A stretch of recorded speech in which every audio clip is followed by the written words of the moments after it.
God's sakes, watch your language. Fuck you.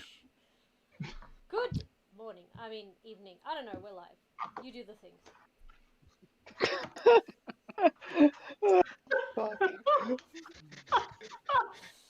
Welcome to Walmart. Professionalism. Get out. Also, I graded my finger today, so I'm about like on the like scale of coordination things today, you know. Also, I'm pretty you sure grated Rory your just finger. like cut out. Yeah, he did. Hello, everyone. Welcome to Oh, the Salty hey! Dragon Hey, Tavern. it's I am Tazi. not your host, Pim. No, you are not. Well, he's That Pim. was- Well, I'm gonna be running this game. You may be Pim, but I'm the DM. You mean Space Master? I am Pim now. Space I am Master. Pim. Look, No, if Pim, no, if Pim becomes like unbreaked, I will become Pim. Ah, true. Mildly terrifying. Yeah. Well, not Mhm. necessarily. Eventually, I'll become Pim. It depends Yes. on what happens. Well, regardless, we are here. We are happy, and we are going to be playing some Stars Without Number with the crew of the Glove Molotov. We are all set to go, I believe. So I think I'm just gonna jump right in. Except one moment. Also, No? while you're one Yes. momenting, Chris, do you like your drone? Yes, but it's too small. No, it's meant to be small. I can't see it on the map. Pardon me. Neither can I. Zoom in. Where is it? It's next to Locky. It'll get lost on the map. So yes, it's meant to be small in reality. It's Oh, fine. I It's see a it. place- Be it's able to literally see a it. placeholder for today's episode. That Don't looks get like ridiculous. Meebo from fucking what's it called? Flubber. It's okay. Okay, let's go. Yeah, I was about to say. Right, I'm ready. It's go time. So, when last we saw our heroes, some weird stuff happened. Like some genuinely weird stuff happened. We began our previous adventure on board the Thymoids Way Station B, where many purchases were made at the various market stalls. Dr. Charles Barker and Catalina acquired some more durable armor that was hidden behind the guile of style. Did we? Yes, Oh, I don't as remember. well as Pim buying a completely ludicrous amount of weapons with diabolical plans in mind for them. Though perhaps not like diabolical, but kind of weird. Darius was able to make some connections to a shadowy organization of which we are not quite familiar, and in exchange for his assistance in disrupting a purchase from one of the warring factions of Thymoids, he was provided with questionably legal equipment for use in hacking. After the entire party did a pretty thorough job just dumpstering the reputation of the auction hall on the way station by just spreading rumors and whatnot, you departed and made your way to it was a hex of numbers. 0504. No, you were in 0504, then you traveled down to 0506. At that point, you received a communication that was apparently sent by Tazi to Locky. Tazi being Locky's old friend and pen pal that he used to work with. Now, he answered it, but it turned out to be from a man called Rigby Jones, another one of the old crew members on board that ship he used to work on. Ash, you are muted. Oh, I know, I'm aware. I'm just. Okay. you just He meant to should do not be that. said, but Yeah, describe that man perfectly. he informed Locky that Tazi was in danger, and that she had been hospitalized and had asked for Locky to come as soon as possible. The party then had a choice to make of whether or not to travel to Hex 0407 directly to their job on Igelia, or to take a small detour to Hex 507 to see what they could do about helping Tazi. As soon as Locky explained the situation, the party were all very willing to assist him in this, and have justified it by saying they're taking the longer but safer path to get there. So, the party jumped down to Hex 507, and upon beginning their journey into the planet, realized that there was a pirate blockade fleet surrounding the planet of Koundouriotis. When one of them approached the ship and claimed to be inspecting them for security reasons, they were greeted with a rocket fired by Pym's brand new rocket launcher, which thoroughly compromised their boarding tubes and caused explosive decompression. After that, Darius got on the comms and basically just bluffed to the pirate ship that they were face to face with and said that more ships were coming and they'd better skedaddle before they arrive. The pirate that you were facing took that as a challenge and opened fire on your ship. And after a very, very stressful few exchanged volleys, you guys barely made it out with your lives. And that is where the last session ended. Now you guys are one day's travel. Yes, thank you, Romney. You guys are now 1 day's travel away from Koundouriotis, and you know that there are other ships as part of the blockade fleet flying around this solar system that may or may not be aware that you just blew up one of their own. What would you like to do?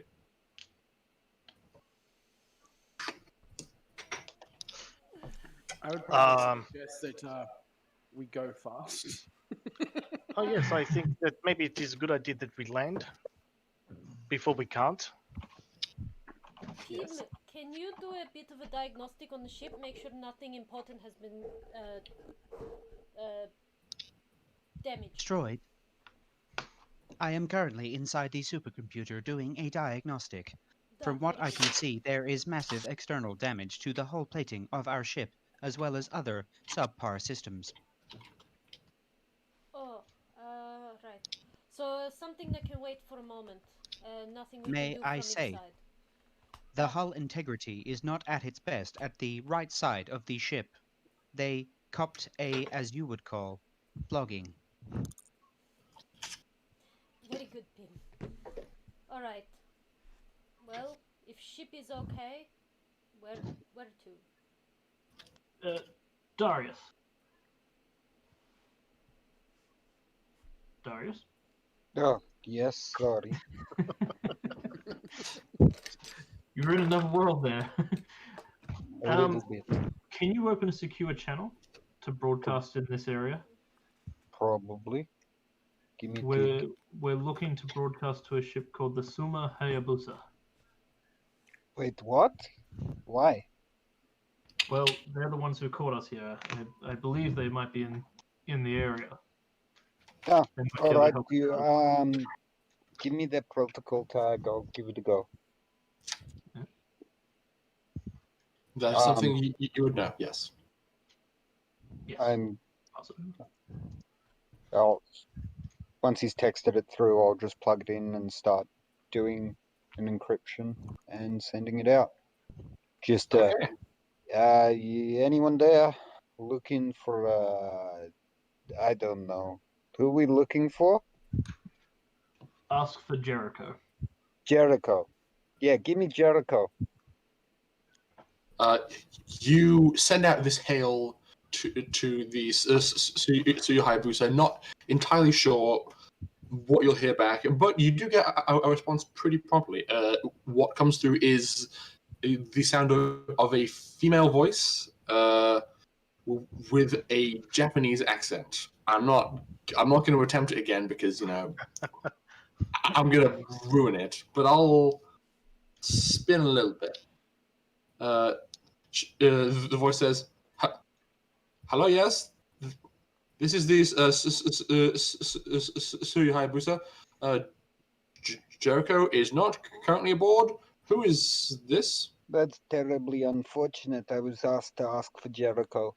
My name's Darius. Is Jericho a code name or is that like actual name? That's I'm his saying name. that for Locky. Let him. That's classified. Let him know it's Locky. It's Locky. You might know him. I don't know. What's his code name? Australian bastard. Oh, so you are the gloved Molotov? Yes. We're getting somewhere. Yeah, that's me or us. Okay. I'm not the glove Molotov. I'm standing on the ship. And yeah, look, Locky here, and I just pass him the compass. just talk to this person.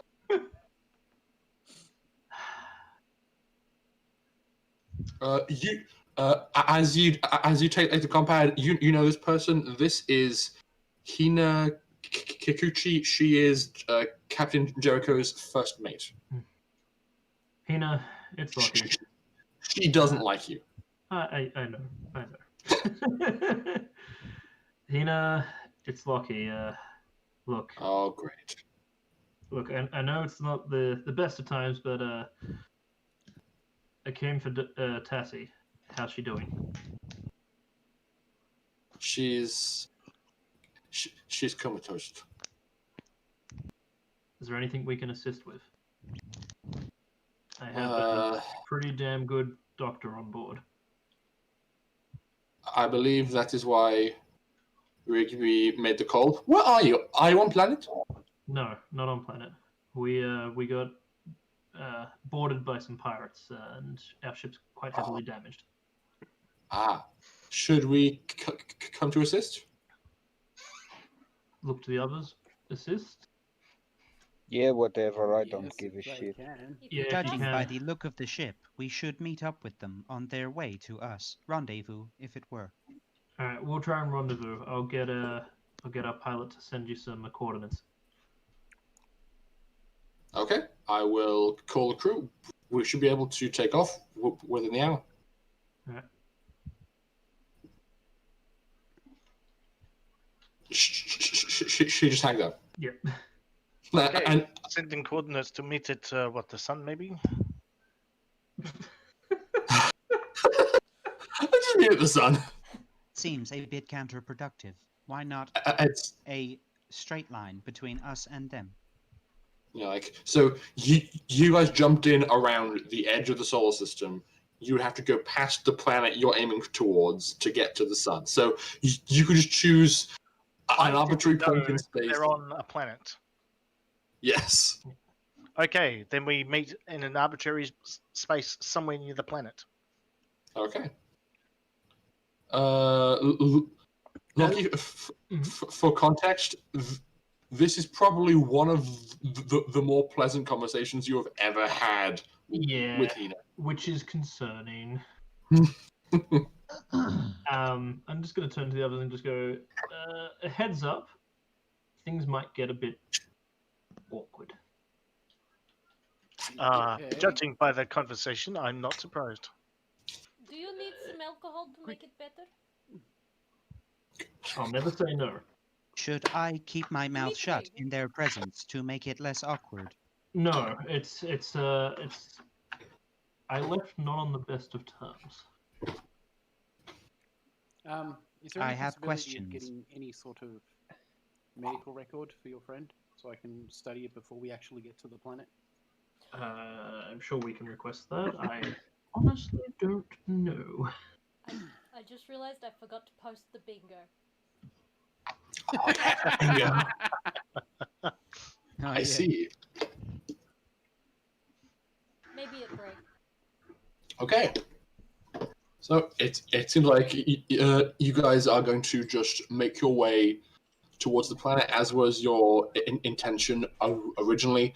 You receive like a requests for your location ping from these Suhai booster, and you can easily ping back your current location once they've taken off. They designate a point in space that's maybe so you're here. Here's the planet. If you get a third of the way to the planet, their ship is actually fast enough to get the remaining 2/3. Okay.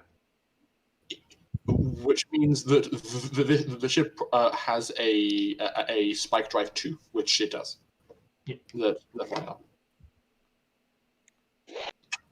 Okay, you begin to fly. Now I'm gonna need some things from you, Brother Dimitri.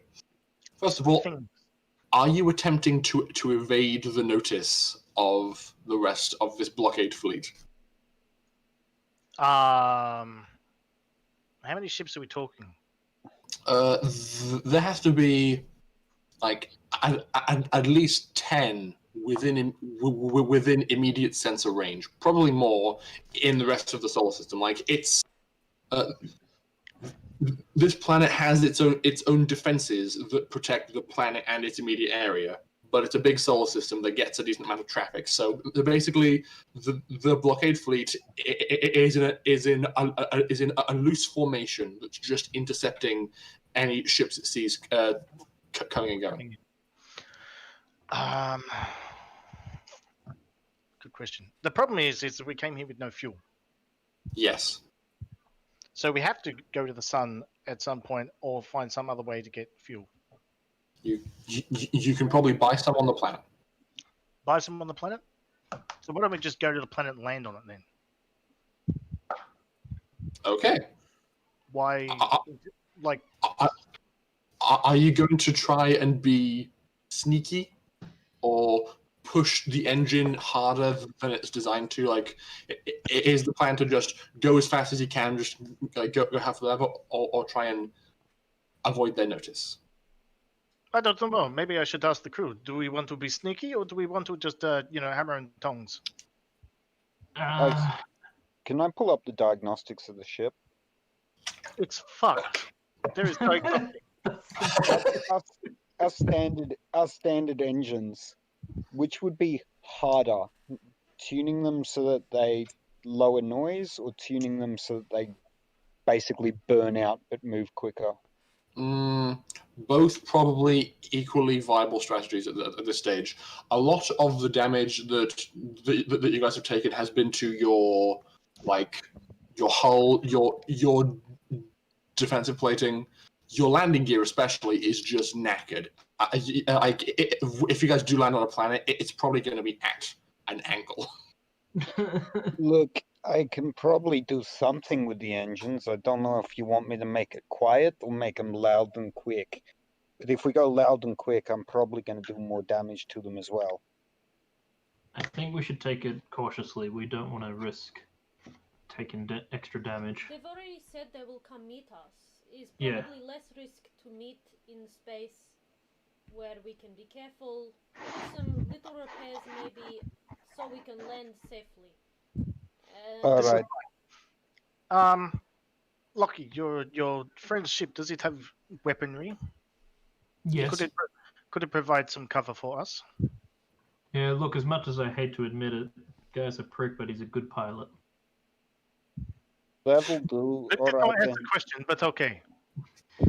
He'll Alright. be able to give us some supporting cover. Can I limit the engines to about 80% and then try and make them a bit quieter by doing so? Yeah, sure thing. You would need to do that in collaboration with the pilot, of course. Yeah, So- yeah. So I'll obviously talk to Dimitri and say, Can I also Dimitri, assist? what do you want me to do? I can probably try and make them quieter, but it's going to be slower. I'd just like to point out we are in space, yes, and they cannot hear our engine scream. You're still going to have sensor pickups and Duh. But it's just the way you said it. It just makes me go, I'll quote. All right, yeah, sure. Well, Look, maybe we could, dim it down to 80% of what you said. It will reduce the radar ping a little. You can also turn off your ship transponder, yeah, I'm gonna do that. which is basically, it's the thing that says, "Hello, I'm here. Please don't crash into me." Basically. Yeah. It's the blinking red light. Yeah. Yeah, and I'll send our coordinates over the encrypted channel we've got as well. Sure thing. Turn off all non-critical systems as well, so they But can't that get in includes my coffee. all Darius, we don't need non-critical your coffee. systems. All right, fine. You have strange idea of what is critical and what isn't, Locky. Hmm? Said you have a strange idea of what is and what isn't critical. Okay, so we'll do that. Coffee is critical. Coffee is not critical. Oh, it is so critical. We can live without coffee for a couple of hours. Okay, vodka for everyone. Excellent. You guys are all alcoholics. All right. This let's do bingo this. is going to happen very fast. It is not t-shirt weather. We're in space. You guys You guys what? tone down the engine's visible output from sensors, as well as turn off your ship's transponder. I'm gonna need a tech astronautic roll from Dimitri and a computers roll from Darius to see how well this goes. Is that int? I think it's int. Yes, and from both of you. Oh my god. It's okay, I've done this before. That's a 14. He's definitely done this before. Okay, so it seems that due to Was he trying to assist me? he was obscuring the ship's ping with. Okay, no. Like if it was two separate roles, but not like one Two enhancing. different tasks, dude. Yeah, that's fine.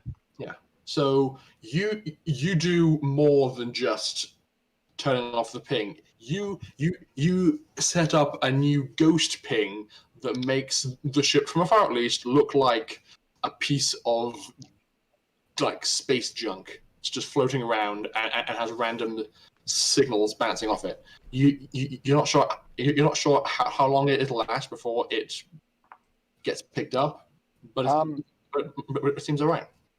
Hey, I have. Pim. Is he there? Indeed. How can I help you? I think I just wrote something really good. Do you mind taking a log of that? Oh no. By all means. Sweet. Thank you. I have an astronautic kit. What does that add? Oh yeah, you do. It's a +1, isn't it? I think so. Well, make it 6, not 5. Toolkit astronautic. You are able to. I mean, you're having a difficult time with it because you're working with a ship that has been damaged. Toolkits. No,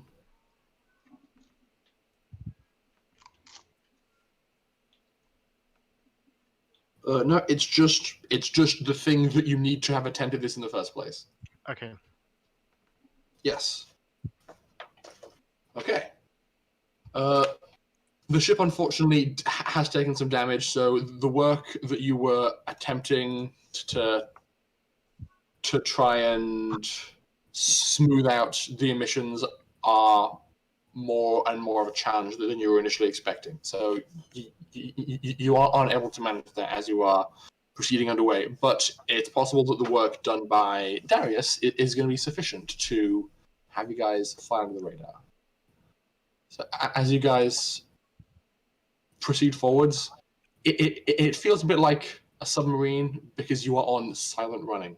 Everyone is told to be quiet, and you are gently coasting along as quietly as you can towards your destination. And then your passenger arrives on the bridge. Maximilian. I will rumble him immediately. If I'm sorry, he what? tries to talk. If he tries to talk, Locky will just grab his face and cover it. Well, he walks up and goes, "Excuse me, what's going on?" Well, what is going on? We had to make slight We had to make. Just shut up for 1 second. We had to make slight detour for repairs. Lucky, let him go. If he keeps trying, I'm going to knock him out.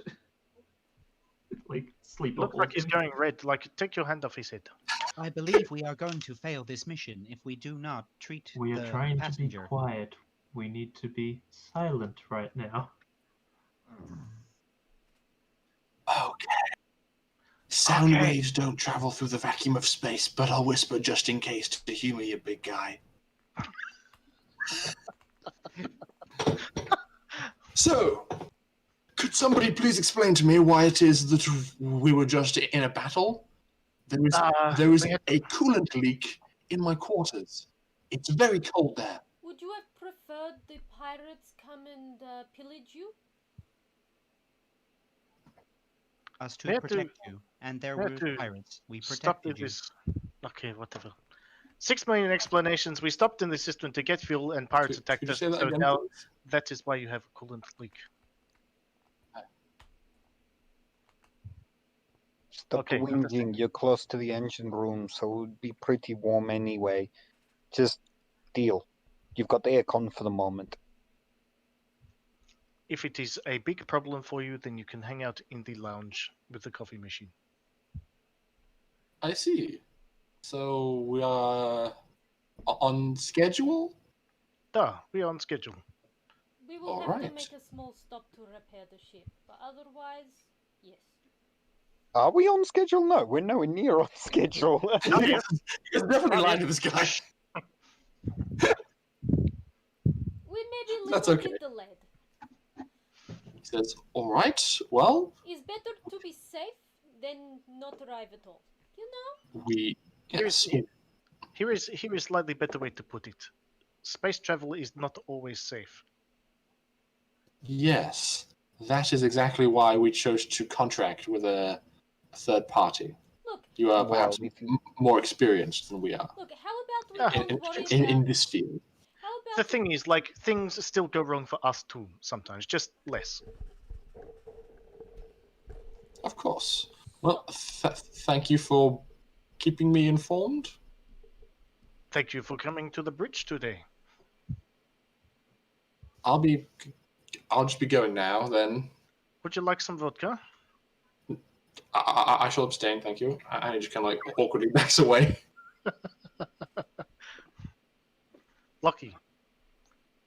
Lucky, do you understand what a vacuum is? Yes. But there are still sensors that can pick up pings and sounds and radiation and heat. Oh, And duh. all those kinds of things. Certain things like, ship-sized radiation, not your ass pressed up against the viewport. I just want to be cautious, that's all. I see you rolling there. Good. You should be. Yeah. All right then. After what is it? 8 very, very cautious hours. Mm-hmm. The glove Molotov is nearing its rendezvous. You Wait. don't Wait. actually. Yes. I give Locky a peg and say, "Can you go peg that cable? It's leaking coolant. We might need it." I don't think a peg's gonna work, but Oh, then find something else. Like, I'll give it you're a not shot. dumb.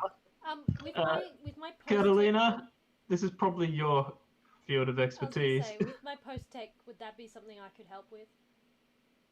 Yes, it's a quite simple thing to fix. It's just something that he asked Yeah, somebody I to figure fix. just some tubes, some tape, temporary duct tape problem fix. Yeah. You know, like fixing the coolant in your car till you get home and you can order the mechanic. Anyway, Essentially, yes. yeah. The only I'll- difference is the tube is as thick as your arm instead well, of. yes, it's gonna need probably welding instead of tape, but it's not And the point. it's just 4 rolls of tape. It'll be fine. May I suggest using the pre-tech toolkit inside the workshop? Oh, okay. I'll do that. I'll go fix it for him. I'll Yes. entertain him about Zaza while we proceed and keep him distracted so he stops asking questions. Lucky, I have recalibrated and primed the Romnipotent assault suit. Excellent. We might need it very soon, so good work. Do you need me to make a roll, Rory? Yes, but it's gonna be a pretty easy one. Just go for it. I'm pulling out my character sheet because I forgot to do that, fool. That's okay. So I'm I believe in you. post Pressing all the buttons. tech? Yes. Astronautic. Oh, really?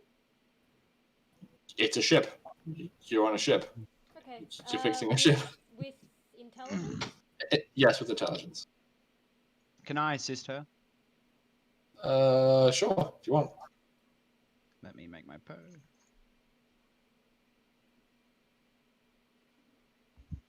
Nope. You are not able to assist. You get distracted by That was a nat 1. Maximilian. Catalina, it's an easy fix. It does take you a while because you aren't able to turn off the portion of the ship that's being fed coolant because you are currently in flight. So it's like you like fighting against the coolant to get the patch in place. Locky, get here with your shield! I need it! It's a 3-person job now to fix a leak.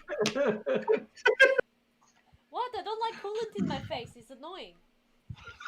But yes, eventually you. I haven't actually gotten out of the power armor yet. I just realized every time I've been rolling intelligence, it hasn't been doing the modifier because the modifier's changed on What? my Echo and my Voyager. Why is that? Well, they were all set to 0, so I'm gonna have to fix that. Oh. Ah. The more you know. Interesting. I think this was my fault. That's all right. I've fixed it now. Splendid. Yeah, I was just wondering where the hell my +1 was gone. Let us proceed. So, what is happening Fair now? enough. So, yeah. So after making some hasty and slapdash bodges to the ship as you splutter forward to your rendezvous point, you arrive at the agreed upon coordinates, but don't actually notice any pings coming from. Coming from elsewhere because you assume the what's it called? The Sumo Hayabusa is doing a quite similar thing to yours, and are also masking their arrival to try and make their life easier.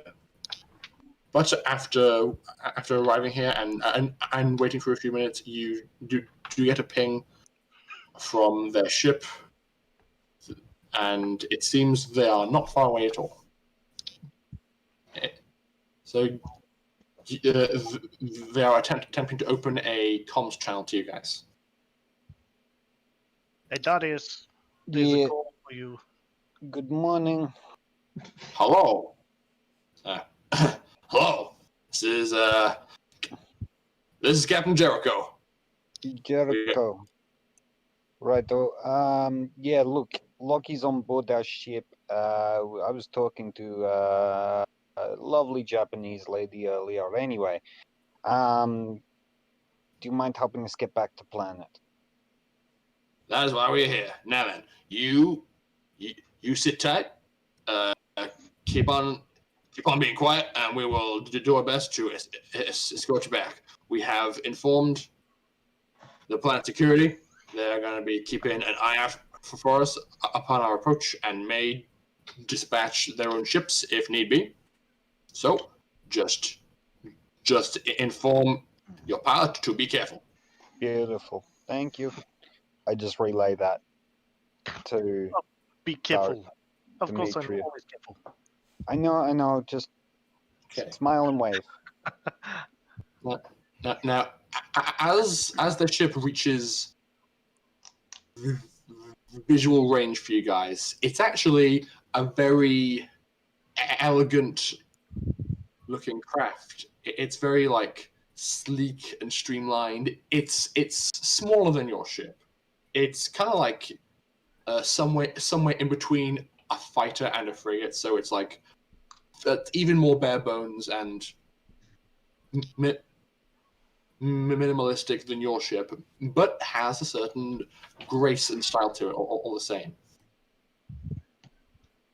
It's a freighter. Concerns me. Things must be really bad because that was almost civil of him.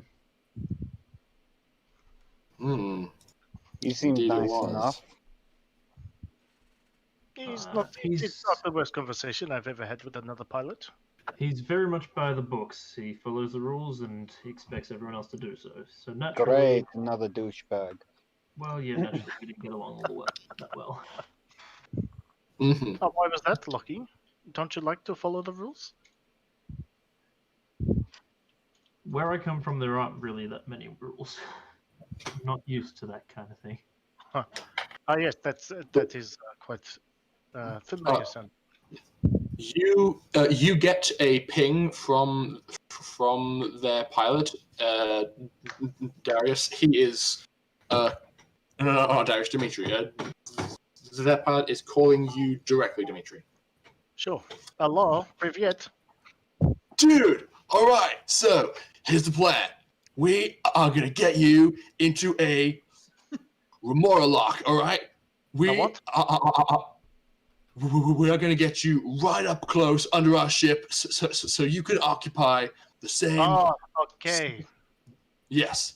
Sorry, your same- accent is hard to understand. What? No, man, it's cool. All right. So you get under our ship. We can escort you along, make the whole thing go faster. All right. Okay. Sick. is fine. All right. What is sick? I know my ship looks bad, but that is no way to speak of her. No, like good, cool, dude. Oh, okay. It's Good. gonna be sweet. All right, so you and then just he like talks you through making the remora lock. So your ships are in quite close proximity, but because you're in his spike bubble, you're able to. I think that's how it works. Something like that. Yes, you're able to travel back quite close to each other. So you wouldn't be pinged as like two separate entities traveling in exactly the same direction at the same time, which could be sus. Like if you guys are close together, you'll maybe scan as one object and look less suspicious to any onlookers. Scan is one bigger object. Yeah, basically. So the pirates might get confused that they saw two small objects and now there's one giant object that Going back the way it came. They merged. Okay. I'm gonna need Darius. Could you make me another computers roll, please? All right. Just to see how well your like Adapting. your thing is holding up to their scans, because they're like searching for ships all this time, and they may be able to get past your veil. It's an 8. Ooh, yes. They also got an 8. I think they would probably have a +1 because somebody's job it would be to actively scan, and they would be pretty alright at that. So you guys met 8 hours away. Should I try again? You can do that, can't you? Yes. I'm asking everyone else. try again. All right. Yeah, we can't afford to get shot again. So Can I just assist? drag. That's kind Yes, of you can. It's kind of what I do in the computer. Sure. This time I actually have Make my your, +1. Bear with me a second. That's unassisted, but roll. Oh, that is much better. Very nice. And Pim is able to make a 12. So you are doing your coding, and you think you've got a good plan in mind. But then Pim just arrives and goes, "No, it will not work because of these reasons." And you are able to. Is that your Pim impression? Maybe. In fairness, I haven't tried very hard to practice. I know, like Pim. So, with some collaboration and some recalibration of your system to keep it fresh and adapted to the environment, you are able to make it all the way back to Koundouriotis. And as you arrive, I'm going to describe what you see as you guys begin to land. So, the planet itself, it appears to have a breathable atmosphere, which is the thing that you guys would have known.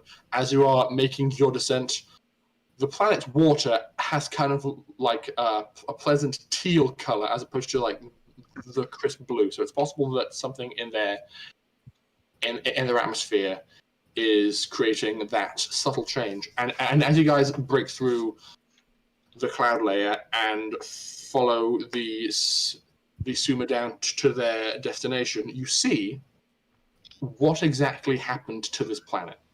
Now, it in terms of geography, it has kind of like a one large continent that's the majority of the landmass on the planet.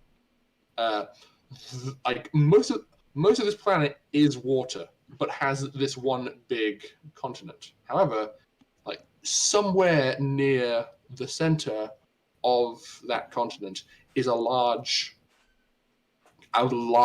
crater that seems to have had large cascading ripple effects out to the surrounding. As you guys get closer and closer, it looks like a large majority of the landmass on this planet has been compromised, damaged, tainted by some kind of accident. And now there's a very big perimeter wall built around this large site of the accident. As you're flying closer and closer, you can see all of the cities are built around the coastlines. So you've got like big crater, defensive wall, and then like all around that defensive wall, up against the coast, and quite often spilling over into the water, are settlements. And this is a very, very densely populated planet. Your like feed from Spacebook says this planet has 1 billion plus inhabitants, and when you have that many people with a really small amount of land available, you get pretty creative. There's hundreds and hundreds of very tall skyscrapers squeezed into every amount of available space on this land. And as these residences kind of spill over onto the water, it's kind of like the difference between compact cities versus urban sprawl. The land is strong enough to support the big skyscrapers, but there's like suburbs and larger but lower to the ground residences built on the water. So yeah. So there's no buildings in the bottom of the crater? Not that you can see. It is just like a large scar that's occupying the majority of the land on this planet. And actually, Dr. Charles, since you've been here before, you know exactly what this is. Yep. Yeah, look at that. There's this big hole in the ground. It's not quite. Not quite a hole? There's something that lives in it. It's just humans don't. Okay. Would you like to perhaps give some more information? As I said, this planet has malware on it. Yeah, I'm not. I don't know that much about the malware. Neither do I. All I know is that every now and again they manage to get through their outer wall and breach the human settlements. When they do, they kill indiscriminately. Okay. So is the big hole because they tried to kill them? I'm trying to remember what the history of this planet is. Why the Okay, it was an AI factory, wasn't it? no, it wasn't an AI factory. Like, basically, at ground zero of the explosion, there was a facility that was creating and researching nanobots. There was a big accident that caused that facility to explode and basically cover a majority of the land in nanobots. And they were pretty indiscriminate in their consumption of matter, basically just breaking down all available matter and turning it into more of themselves. But as humans built like forts and penned it in, these nanobots became smarter, and they began to happen upon like animals and other biological life. They broke them down in larger pieces and began to co-opt them into their own kind of horrendous, like, part beast, part nanotech thing. Yeah, like weird creatures, and those creatures have been what's been posing a recent security threat to the planet. That's pretty cool. It's like the paperclip theorem, but instead of the world collapsing on paperclips, it made something interesting. Yes, it's interesting.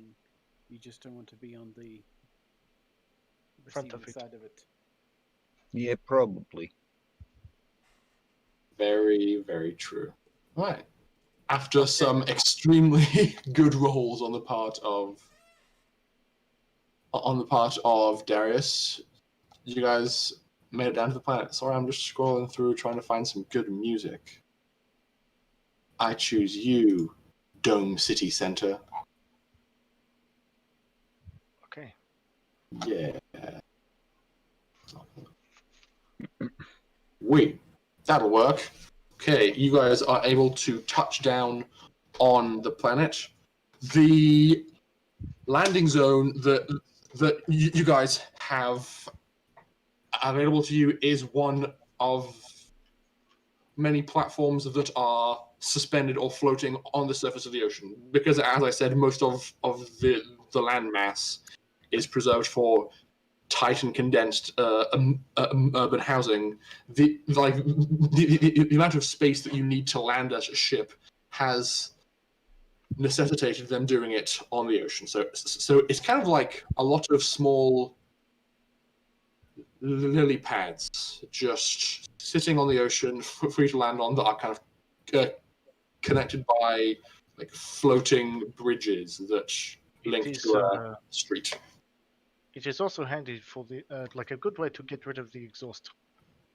Like the heat from the exhaust that goes into the water is a little bit better than it cooking everybody within like 500 meters. Very, very true. So you are able to set down quite easily. As you set down, you are kind of pinged by the automated ships, or by the docking system that just asks, how long? Hello? How long are you going to stay? Would the week do, guys? How long do repairs take? Perhaps. Let's go with the week. Affirmative. Charge. Cost of docking for 1 week, 350 credits. I just pay it. Okay. Make it 2 weeks. Make it 6 weeks. Affirmative. I am unfamiliar with this form of haggling. 700 credits for 2 weeks docking. And so it takes your money, and just as you thought, Darius, as Dimitri tried his absolute best to set the ship down, more than half of the ship's landing gear fails. Yeah, wow. I am having a weird brain day, but yes, more than half of the ship's landing gear just doesn't come down, and you had this weird jaunty angle where the back right landing gear came down, but none of the others did. Yeah, I forgot. We're probably gonna have to repair the ship. I wasn't sure how long that would take. A bit longer than a week. Probably. Also, I think we need to get the jacks out and jack the ship up because the landing gear is fucked. Nah, don't bother. Let someone bring a ship crane in. I don't know how it works here. Everything is wet. Hence why I don't want to use an unstable jack on an unstable platform. Whatever. Okay. Off the ship. Let us get outside and see it, just how badly it looks. Mm-hmm. If you guys head down onto the main landing pad, you see that the Suma Hayabusa has sat down right next to you guys, and they're also currently disembarking. As you kind of examine the ship from the outside, it looks bad. It looks like well bad. There's many points where, like, if a shot was just a bit further over in one direction, that was it for you guys. I grabbed the pilot of the other ship and I drag him over to some of this damage and say, okay, so is this sick or is it not sick? Dude, what are you talking about? Okay, in my language, sick means bad, like blah, kind of bad, like that is sick. Whereas this is shit. As in awful. Yeah, dude, it's like I didn't pay much attention to it at the time, but this is kind of messed up. Duh. Damn. It was close to being like all messed. Look, dude, it's gonna be okay. This place has some primo mechanics. It's gonna be all right. Your the way that you use words is odd, but okay, I will go with the feeling I get. Dude, my bad. I have not even introduced myself. My name is Rigby Jones, and you are? My name is Brother Dimitri. Oh, is that your full name? It is enough. Well, Mr. Dimitri, it's nice to meet you. No, brother. I spent too long in seminary to be called Mr. Oh, so your first name is Dimitri? My name is Dimitri and my title is brother. What?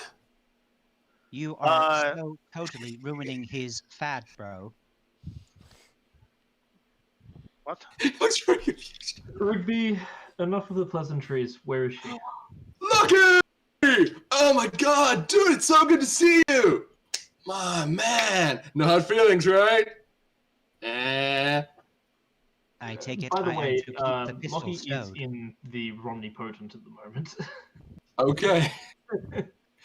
So he's standing, a good probably 2 feet taller than Rigby. Rigby doesn't care. He's like, oh man, don't be playing. You remember that bucket of slime over the door? Classic. He was so sticky. Oh my god. Oh, Does that was Lucky, some good times. does Lucky, slap him on the back and push him into the water or what? Is he close enough to the water? I am wondering if I should install a net launcher. Not really. No. Yeah, he'll probably just literally just stare until Ruby shuts up and then just be, where is she? Oh yeah, sure, of course.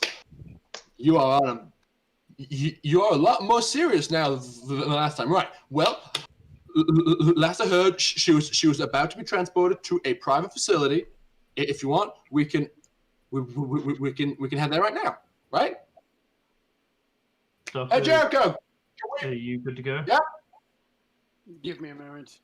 I'll walk back into my room, get my proper, like, doctor's uniform of Alftus. My med I will say kit. this now, but if you wish the helmet to come over your head and form the faceplate, just say mask. Okay. What else do I get? I bring my med kit, my bioscanner.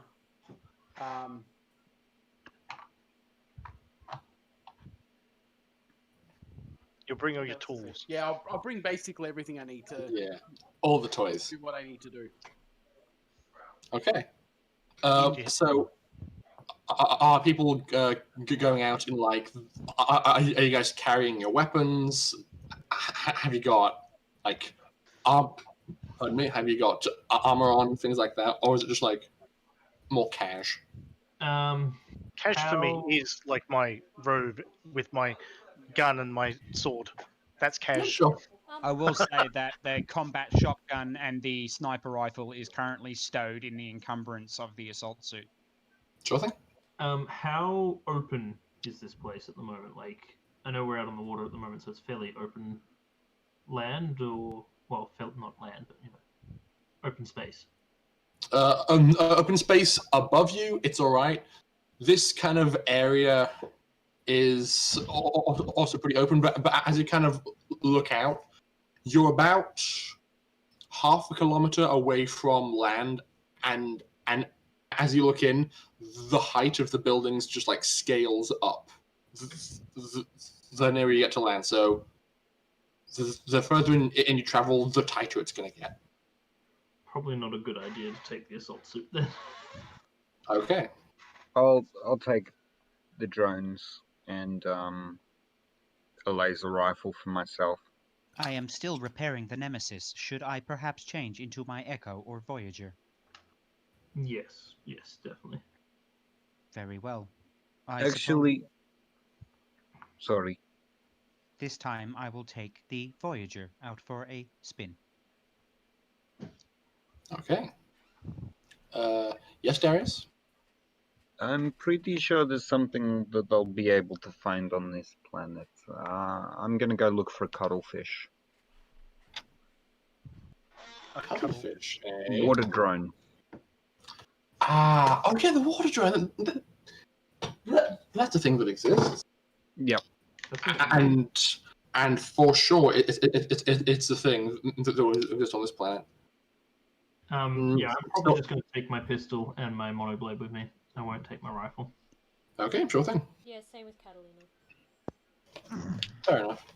Right, so you guys make your way onto the kind of main spar of this spaceport dock and travel towards border security. It's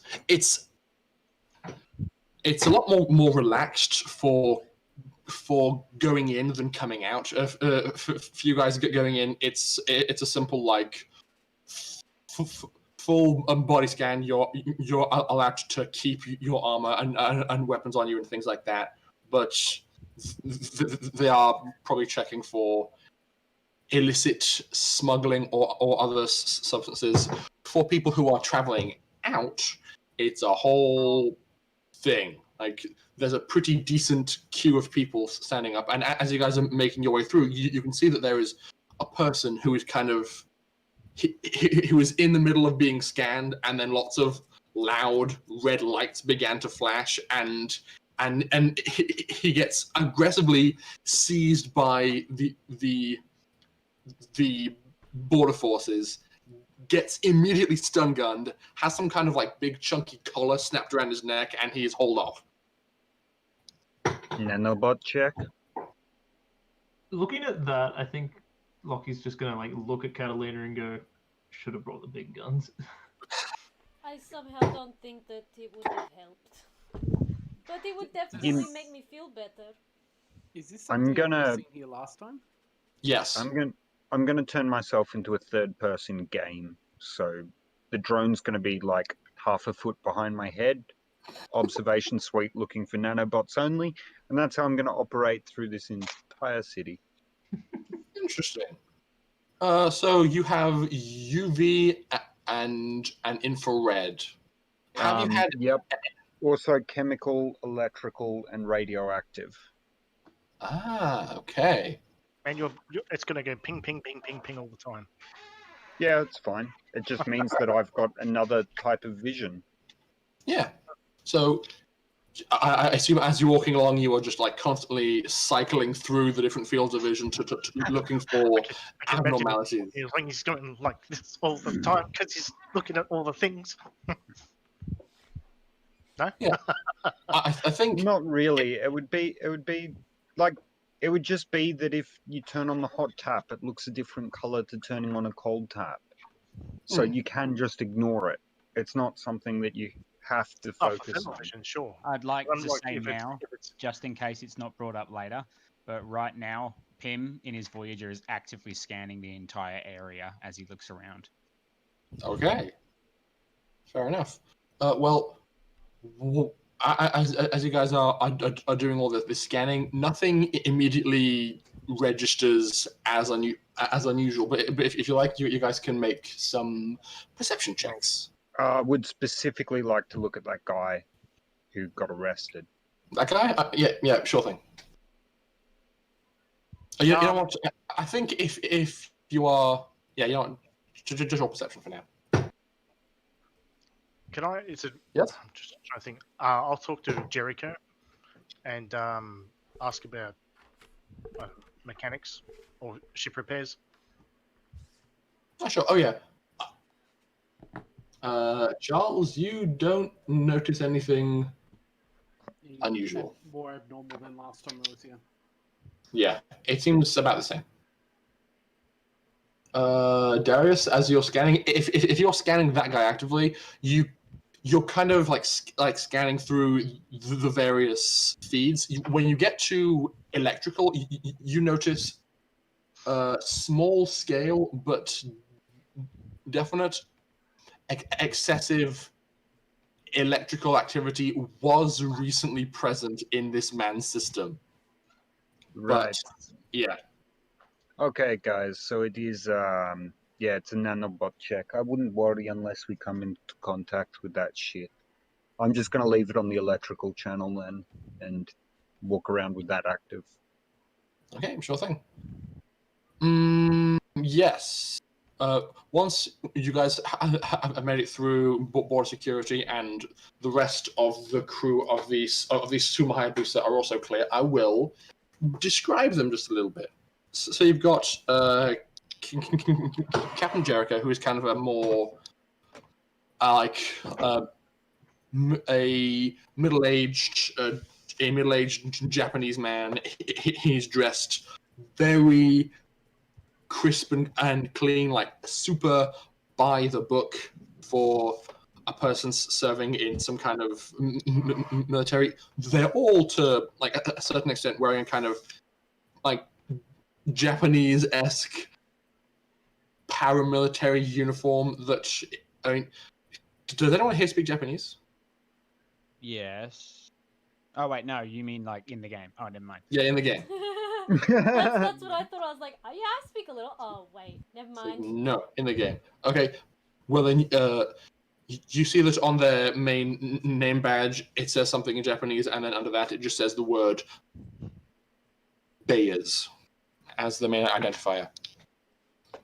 So you've got the captain, who's kind of middle-aged, like average build, like a thin mustache growing with his short and crisp black hair, like gradually fading to silver in places.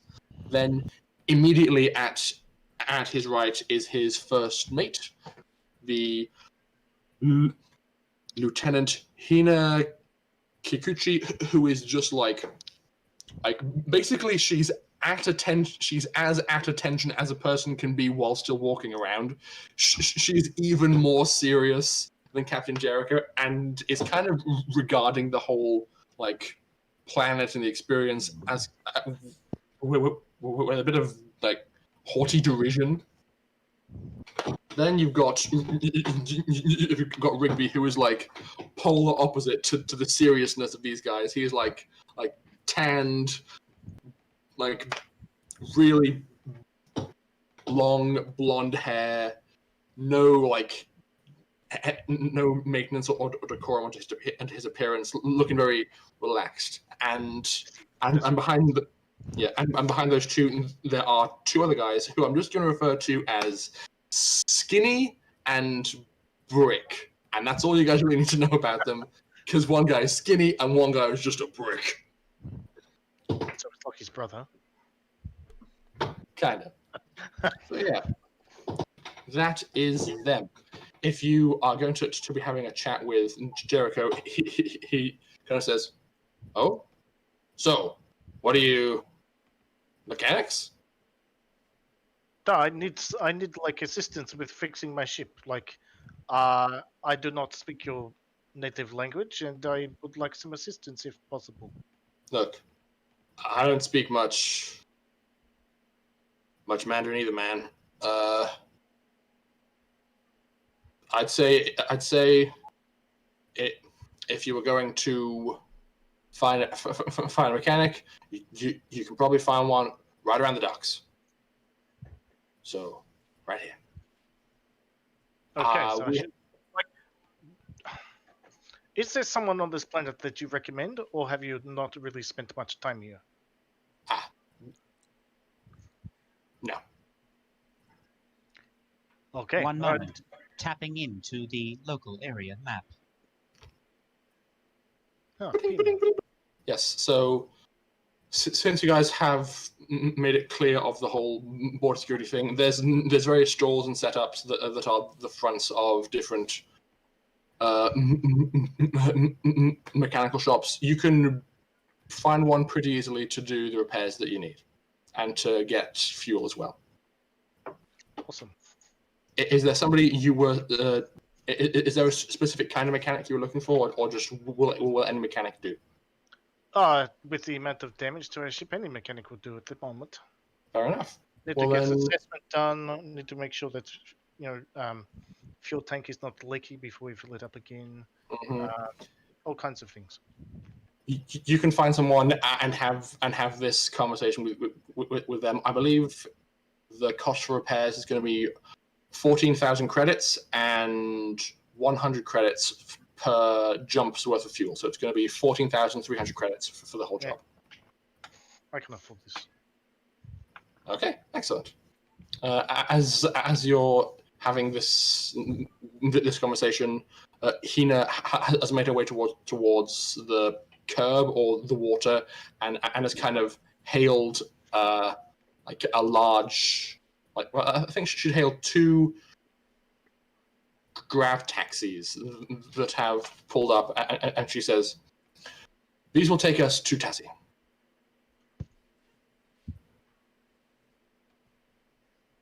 Locky, Yeah. you are being spoken to. Yeah. I know. He's kind of dragging along behind the group, avoiding the rest of the crew of the Zuma. But yeah, at that he'll step forward and get in one of the cabs. Okay. Lucky, would you rather I come or not? It's up to you. But I think Dr. Charles said we're going to need you mostly. All right, Figured. I won't get in the way. I sort of do the whole, like, bow in front of the car door, sarcastically raise an arm for Charles to step in. And Catalina goes up to Locky and hands him a small bottle of alcohol. It was probably wish you luck. previously going to be used as a Molotov, but it's perfectly drinkable. Indeed. You probably recognize the vial. Yeah. But she gives it to you anyway. Thank Just you. in case. I I might will need it. return to the ship. If I am needed, please. Locky, make sure you call us if you need us. Well, we'll see what happens. Okay. Be careful and take care of yourself. I hope your friend is okay. So just Locky and Charles are going to Tazi then? Yeah. Okay then. Apparently. I feel like it's their moment. It makes sense. That's fair enough. So you, the crew of the Suma Hayabusa and the two of you pile into the taxi and are whizzed off into the air as you make your way towards this facility. At I this think point, it I'd was. also call up. What was her name? Her name was, I think, oh yes, it was Ying Gao. I'd call up Ying and be like, "Hey, I'm on the way to this hospital. Can you please meet me there?" She doesn't recognize the address that you've given her as a hospital.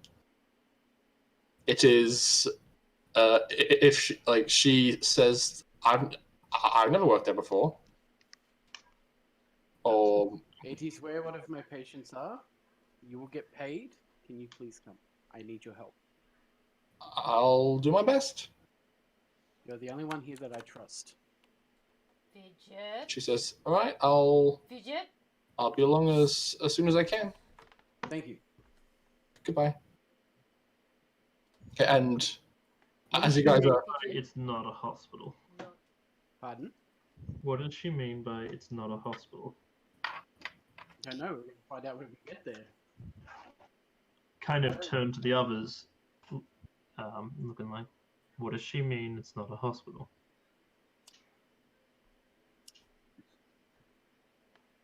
oh right, at this, Jericho says, I'm not sure. She was transferred while we were collecting you.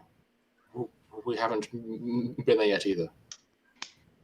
What happened? We were on the planet, going about our business, having some maintenance done. We were making our way back to the ship, and she collapsed. Where were you doing this work? The work has been predominantly traveling to and from planets. We took this as a chance to get some shore leave. She spent a few days away from the rest of us.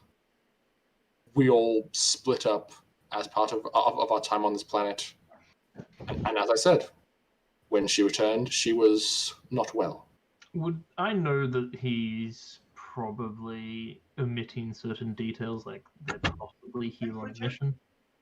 If you would like to make some kind of insight check, I don't know if such a thing properly I feel like does it. I might, notice that from, how we went about our previous missions. I personally feel like perception is the nearest thing to insight, where it's like you noticing like ticks or faults in his thing. So it would be a perception with wisdom. Perception with wisdom. Gonna go badly. Yes, it is. You rolled a 0! Oh no! I have a -1. Uh-huh. How does that even happen? Technically, I rolled a... Yeah, because I've got 2 negatives. I've got negative to wisdom and negative to perception. Oh no! Yep, you rolled a 0. He sounds the most honest that he has ever been in his entire life. Nothing in his story sounds the least bit suspicious to you. I don't believe I find that hard to believe. I mean, can't Charles also do a perception check? If Charles has reason to suspect that something dodgy might be going on, absolutely. I don't trust anyone on this planet except for Ying, so. Yeah, fair enough, by all means. Okay. I'm suspicious of him, but I can't tell where he's admitting lies. Oh, it's not more that I think he's lying. It's more I think he's not willing to admit that he's currently on a mission. Okay. You don't have any reason to suspect him of lying either.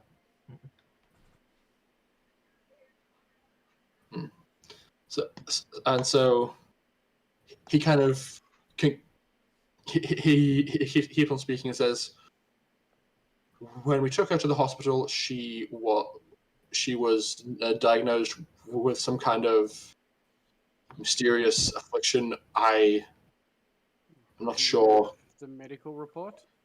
No.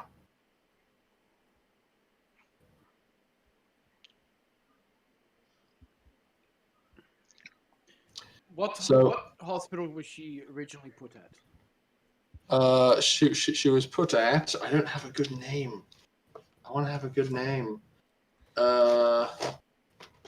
Names. Hospital. St. Mercy's Ward. You know, St. Nando's. What? Why? Because it's like St. Andrews, but not. I'm going to call it St. Sato's Infirmary. It's like a big. It's basically one of the big one of the big public hospitals in the area. You may have done some work here, have done some work there in the past by means of collaborating with your fellow doctors. Yeah, I'm gonna message them asking for the medical reports for a patient by the name of what's her name? Tazi. Tazi, and all information regarding this patient so that I can read up on it while we're on our way to this other hospital. Okay.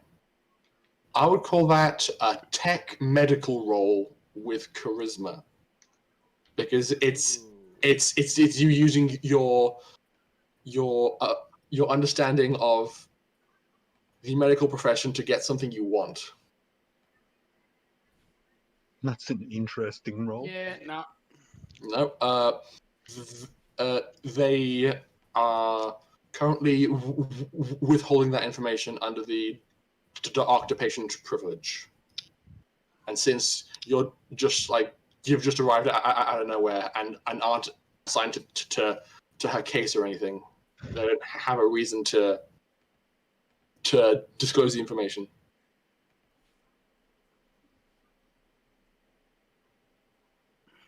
This is wild gesturing. Is that a real word? Yeah, it's on. I found it on Google. The thing Well- is, you're looking up Japanese names, and it's Chinese is the culture for this planet. Actually, yes, it is. So, They keep saying Japanese all the time. yeah, it's because The ship are Japanese. yes, but this planet is Chinese. All right, I'll find you a Chinese hospital. Which is why the nurse I called up is called Ying. Mm. It's Okay. very much not a Japanese name. So as you guys are being flown about the place, it seems that there's a lot of verticality to some of the infrastructure in this setup. Like roughly every 10 stories up a building, it has its own pavement attached to it, and there's a lot of stairs going up and down and elevators. So like maximizing available space as much as possible. As kind of as an aesthetic, everything looks like it used to be shiny and new, but because of the proximity to the water, like especially towards the bottom of these buildings, there's kind of like a creeping green, like grime of moss and algae that's making its way up from the water and the moisture of the lower levels that's forming on the exterior of these once crisp white and blue buildings. As you travel further and further, it's not uncommon for something like a hospital to occupy like 20 floors of a skyscraper, and then just have more buildings on top and below. And as you're flying along, you make your way towards a nondescript looking portion of this skyscraper that has its own landing areas for you guys to disembark. It's pretty high up on this building. Like, you'd guess at least 150 stories up. Right. So- Yeah. So you stop, and the crew of the Sumo begin to disembark, and make their way towards the facility. Oh, guess I'll get out and Yeah. I'll try and use my compad to figure out what this facility is called. Okay. As you proceed in, it doesn't take you long to recognize exactly what kind of facility this is. You don't know the specifics, but the organization responsible for it is called... What's the name? It's called the Pavlikakis Organization. You recognize this by signage and uniforms of people moving around inside. This is the organization that has been specifically tasked with combating, treating, and eradicating the nanobot problem on the planet.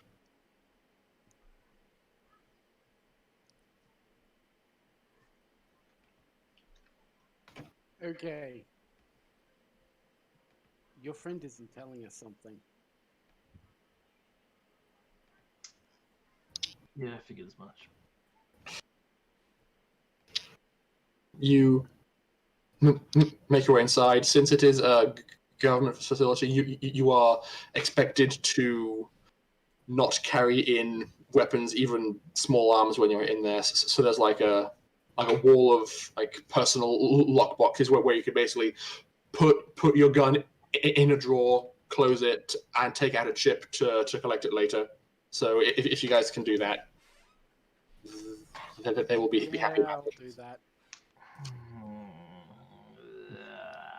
Fine.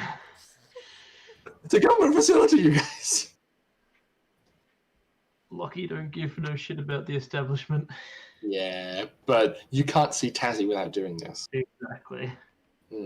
So as you guys make your way inside and wind through the various hallways, you end up in it's the equivalent of if you are in the side room of an interrogation room. You suspect there is one-way glass between you and the room Tazi is in. You walk into this kind of side room and see she is propped up on this big plush bed and is just covered in wires. She just got one of those pipes that is helping her breathe. She has sensors basically all over her body, and is currently being seen to by two doctors in the room with her, wearing full hazmat suits, with tanks of air being carried around and everything. Whatever's happened, they are taking this incredibly seriously.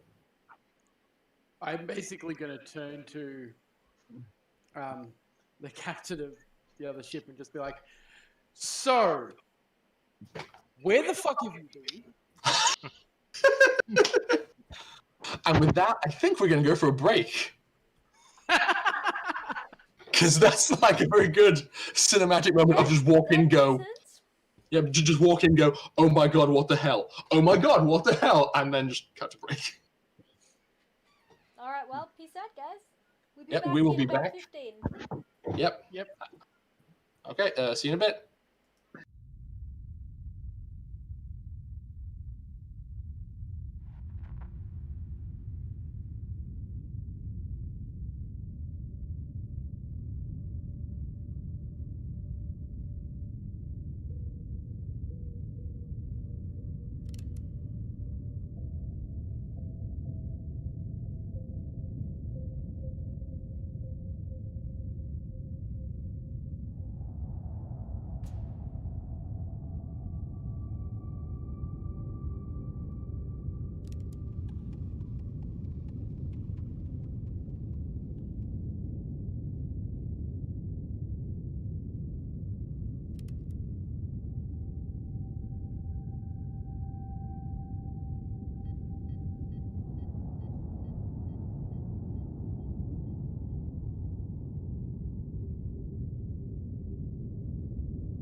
Hi, everybody.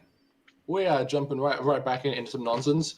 I believe Locky is potentially very upset, and so is Charles. So we're going to bring it back in on that peculiar annex room, which contains Jericho and his first mate Hina, as well as Rigby. Brick and Skinny stayed outside, so you've got those three, and the two of you are in the room at the moment. So I believe, first of all, was Dr. Charles asking a question. Yeah. He says, What the Leave. fuck have you done? It was sure leave. Bullshit. And at that, Locky will grab Jericho by the throat and slam him against the wall and lift him a few feet off the ground. Okay. Make me a roll, please. I'm going to call that athletics. Okay, with strength. So this is all Yes. being recorded by the Argus web and streamed to the ship, yeah? Yes. Well, I wouldn't. Oh, I'm no, I asking probably Rory. wouldn't have done it yet. Yeah, I was gonna say. Just, Yeah. No one's on the ship, are they? I am. Technically, Catalina would be. She's not really doing anything right now. I'm She plugged should into be with the me. comp, so. Talking to mechanics. Oh, okay, never mind. She's with Dimitri. Well, it would also ping to your comms labs as well. I rolled a 7. 7. Okay. That is a generic success. It's a weird one. I've done this strangely. I'm sorry. Okay. I'll not do that again in the future because I feel like that's just an attack roll. But for now, it worked because baseline success, and even with him rolling to evade, you just reach out, grab him by the throat, slam him against the wall, and just lift him up about a foot off the ground. And just what happened? Charles, you can see from behind Locky, Hina has grabbed a stool and is currently in the motion of swinging it at Locky. Right. I'm going to try and stop that. Okay. So if like she's got stool and is going for the swing, I would call that.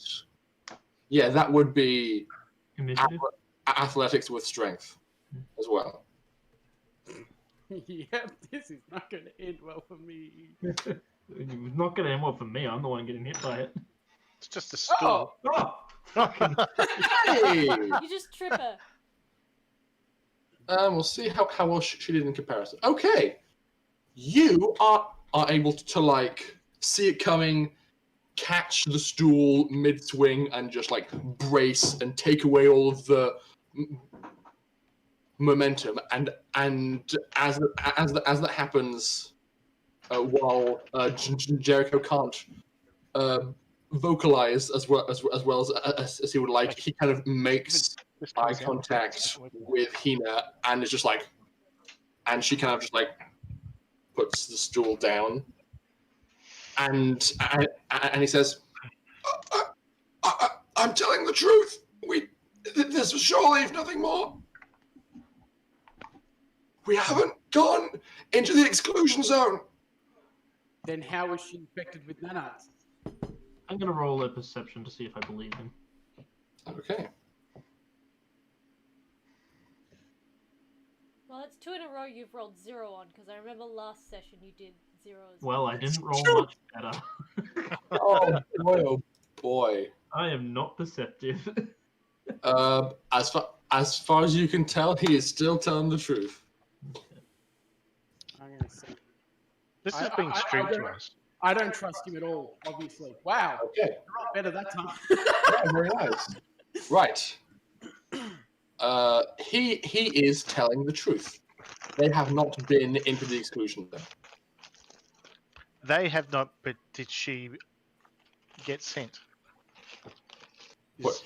Um, His statement was, "We haven't been into the exclusion zone," and that is that is perceived Truthful. by Dr. Charles as being the truth. I think unless Charles calms him down, he's gonna keep holding him there. Locky, put him on the floor for the moment. I want to know everything that happened up until the point that she collapsed. He'll put him down slowly. Okay. Extra little bit of squeeze at the end. Probably. No, I think he would look straight at Rigby and just with his eyes, just dare him to give him a reason to do the same. Dude, take a chill pill, man. Honestly, it's gonna be okay. She's in the best place on the whole planet for this, man. It's gonna be okay. You obviously don't know what this sickness does to people, do you? No, I've never been here before, but it's probably fine, right? Huh, Doc? No, you're an idiot. Oh, that's uncalled for. Let me think for a Right, second. though. I don't care. I've dealt with this before. So, I actually have experience here, unlike you people.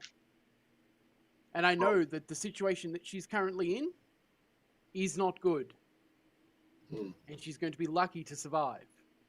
At that, Jericho kind of gives his coat a small brush down from the being pulled up into the air and says, "So, we arrived on this planet 2 weeks ago.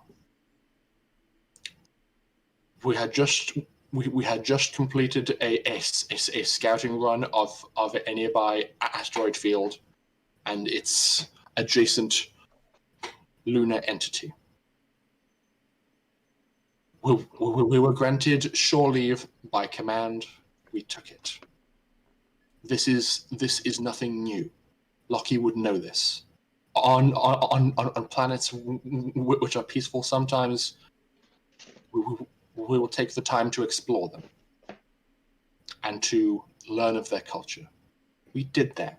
We knew that some members of the population of this planet were and do carry some kind of benign nanobot. And we were urged by security at the border to just be careful, which we always are. She saw some signs for some kind of spa salon. She went in to go and get her hair done. We left her there. We normally don't bother staying at the same hotel during shore leave because we have different tastes. So we left her to her own devices. 2 days later, a call came out. We had another mission. We all came back to the ship, and that is when we saw her condition deteriorate. That is all that I know.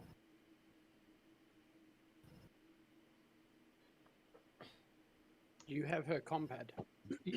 At that, Locky's going to actually pull out his compad and play back the last message he received from her, which was her in some kind of firefight or something. It wasn't a firefight. I think it was her.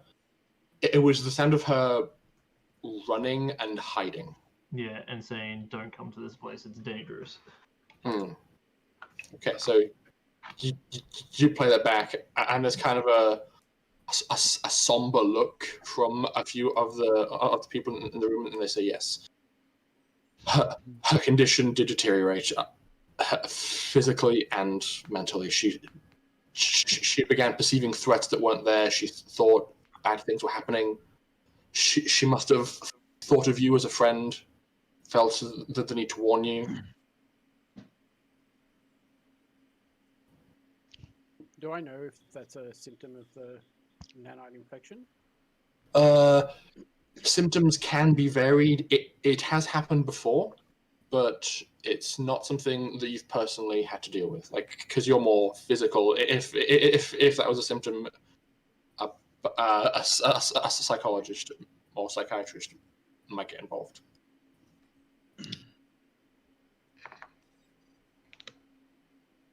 At that point, I'll be like, right, I need all of the medical records from the last hospital, this one,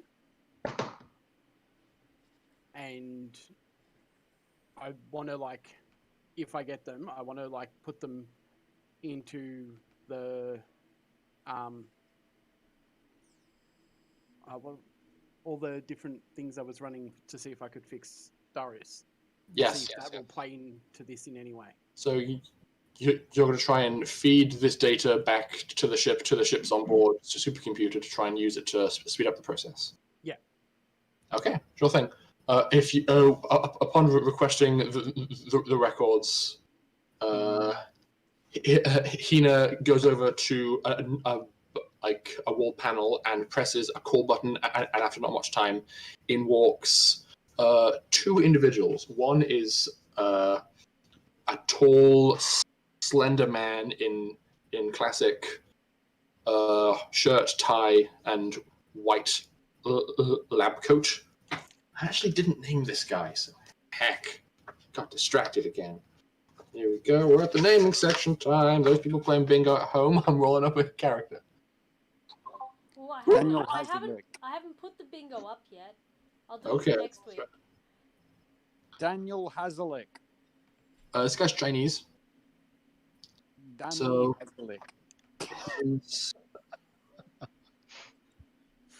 His name is Fa Guo. Dr. Fa Guo comes in. Where is my thing? Had a thing.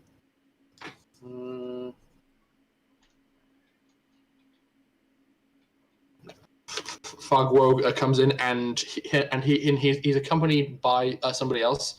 She is another Chinese woman who was in her mid-30s. She's wearing one of those very like form-fitting traditional Chinese dresses. I believe they're called qipao. I'm sure you guys. I'm sure you guys know the ones. She has a very like calm expression on her face and just stands in the back, whereas Dr. Fark comes forward and says, "Hello, yes, I was paged." Yes, I need all the medical records for everyone in this room. And you are? Dr. Charles Barker. I see. May I please see your credentials? I sent him all the information. Okay. My credentials from Elftus. Elftus. He kind of turns to Jericho and says, "Is he to be included in this case?" And Jericho just gives like a stiff nod, and he says, "Well, of course. I will send them over to you immediately." And he just like pulls out a data slab and starts sending information over. Now, I've got a question for you, Locky. What is your current emotional state at this very moment?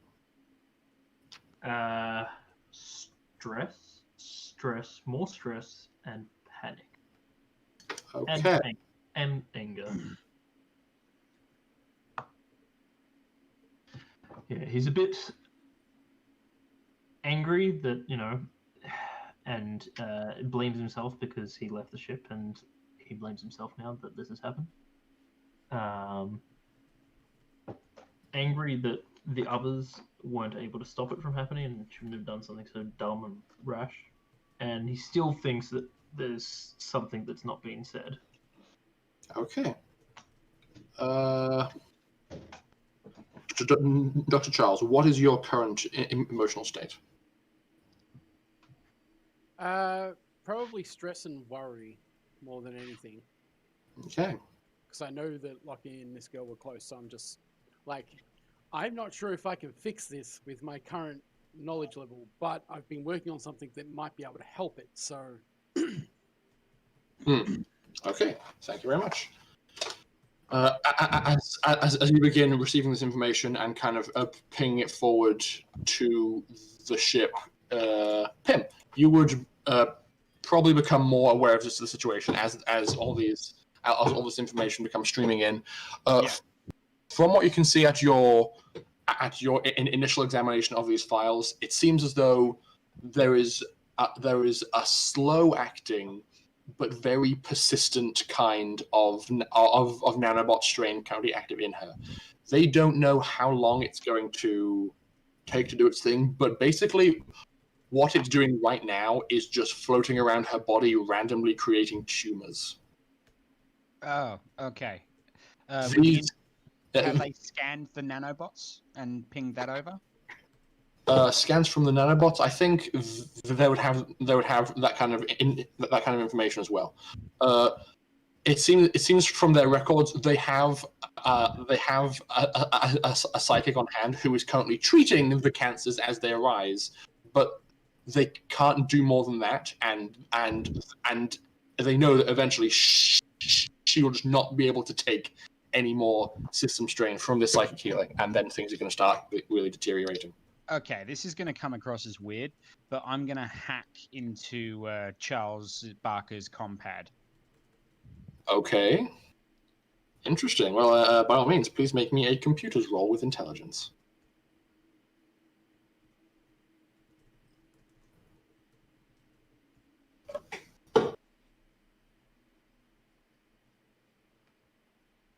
Well, oh yeah, I should have asked. What was the hack for? Hack is to basically take over the screen, the display, and then I'm going to start uploading what I'm able to extrapolate from the nanobots, how they're powered, how they work, any information I can grab. I'm going to ping it directly to Charles, while underneath is going to be a smaller box that's going to have the information that he's been pinging back and forth. Okay. Well, here's the thing.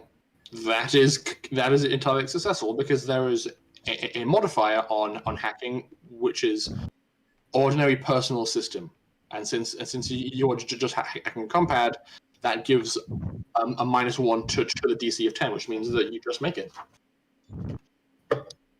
Okay, so yes, that all begins to happen on your screen as he just starts like combing through the information, pulling out potentially relevant data, and just spitting it out for you to see. I also pull out my what's it called? Data slab, Mhm. and I'll put that up on the table, set it up, put my holo unit next to it, but instead of it'll have Darius's scans and everything, but then I'll be start feeding in the new information from. You get a message ping from Pim saying, "Activate and use your bioscanner." I need to go into the room for that. You could probably I think a thing that they gave you is like a live feed to in-place bioscanners, because why wouldn't they have those? I'll attach that to the data slab as well.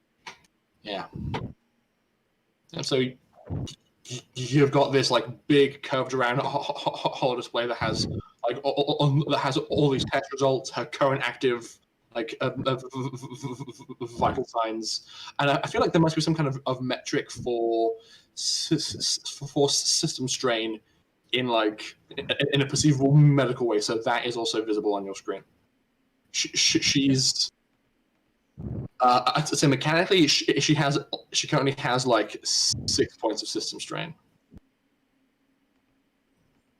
So I need to fix her quickly. I'll start running through projections through the supercomputer. Like, if I was to EMP the body, what would happen? Okay. And I'm going to look at the nanobots specifically, not so much the medical side, but more the Maltech side. Okay, please make me a Tech Maltech roll. Been a while. You pulling out old information from your core. Okay, base 7. You I suspect that you, as an AI, will have had some kind of understanding or data packet uploaded to your system in relation to things such as this. You know that it is that fundamentally speaking, these things were designed to follow orders and programming, at least in the beginning. However, from the information you can gather from like files and other things like that, and also from like word of mouth from Dr. Charles, before the explosion happened, these things were only designed to create more of themselves by breaking down any matter introduced to them. So like basic replication programming. Do they have receivers or? If they do, they are not responding. In terms of their development, you can like it's not easy to interpret, but you can physically see like variations and permutations across generations of nanobots as they essentially kind of evolve a little bit. Their base programming is just to make more of themselves, but as that has become increasingly difficult on the part of this organization fighting back, they began to take more convoluted paths to that goal. Do they have a specific thing they go for first with inside a human body? Like, I know that, for example, someone who's going for food, they'd choose a grape over a cucumber because a grape is more nutritional value. Is there anything that's more value to them in order to replicate themselves? Specifically, I'm sure there is an actual answer to this, but carbon is the go-to. Humans are carbon-based, so you can see like the generations of coding that existed and exist in these nanobots, but these ones, at the very least, seem to be purely in the bloodstream and are like just like occasionally part of these bots will become determined enough, choose a part of the body, push out, and form a tumor. As far as you can tell, this isn't out of malice, but perhaps out of its own systems being degraded. So currently, it's basically in kind of a cycle of we need to make more of ourselves and maintain a certain mass of ourselves. I'm going to try and figure out if there's something that can make because they're right now they're sort of like a symbiosis. If they're forcibly removed, it might actually cause more harm than good. So what we need to do is make it so that Tazi isn't a viable subject for them to replicate themselves from. You want to make it so that nanobots that break down carbon-based molecules to reproduce themselves don't consider a carbon-based life form a viable subject. Yeah, that's what the thought I'm running with. Okay. Or maybe just give them a higher source of carbon nearby. Interesting.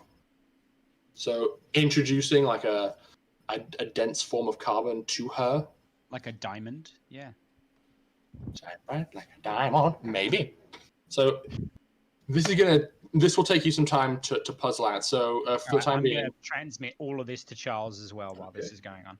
As you're pondering this, we are going to cut away to Darius. You are currently standing at the foot of a very, very tall tank of liquid. It looks like the cool teal water that you saw upon landing. The entire interior of this massive cylindrical tank is just full of like fish and seaweed and other plant life, and you see various small drones like buzzing around with like snippy hands that are like harvesting pieces of seaweed, collecting them into themselves, and then occasionally coming back, depositing this freshly grown seaweed at some kind of outlet port. and you've just finished making a purchase from this farmer of some of his old drone components. Thanks. Not a problem. By the way, do you know where I can get more components for this stuff?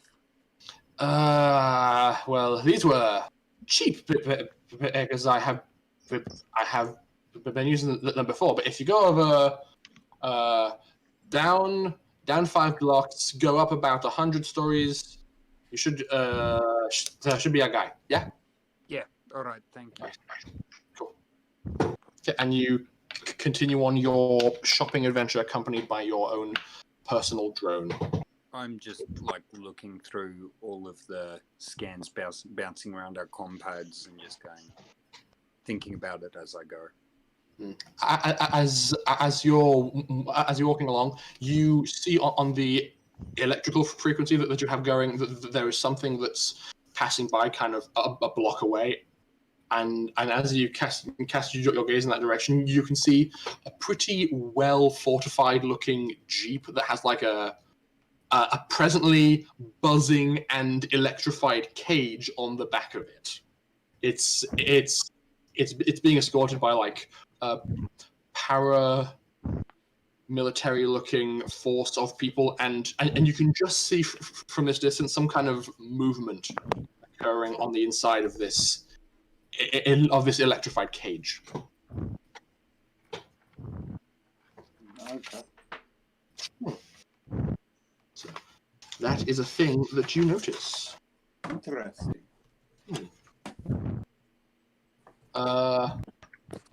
Catalina and brother Dimitri. I'd say at this point you guys are pretty much done organizing all the repairs and ship's maintenance that you guys need to figure out. How much money do I need to remove from my inventory? I believe it was Dimitri said he was going to pay for it. Did you? Oh, who's that? Oh, it's Chris. Pardon me. So he's taking care of this one. What are you guys going to do now that you're done with the pressing business of ship repair? Have we been updated with what's going on? I don't know. Have you, Charles? Locky? I don't think Locky would have. I'd probably be too distracted. Just trying to like research it. At this point, everything you say or going on in the room, it can also be heard by Pim because you're compad. Yeah. That too. Basically. That's fine. So Catalina's not there, so. Okay, so that's the question. Actually, having said that, Locky probably would have updated them, at least warning them that this nanite threat thing is actually far more serious than they thought.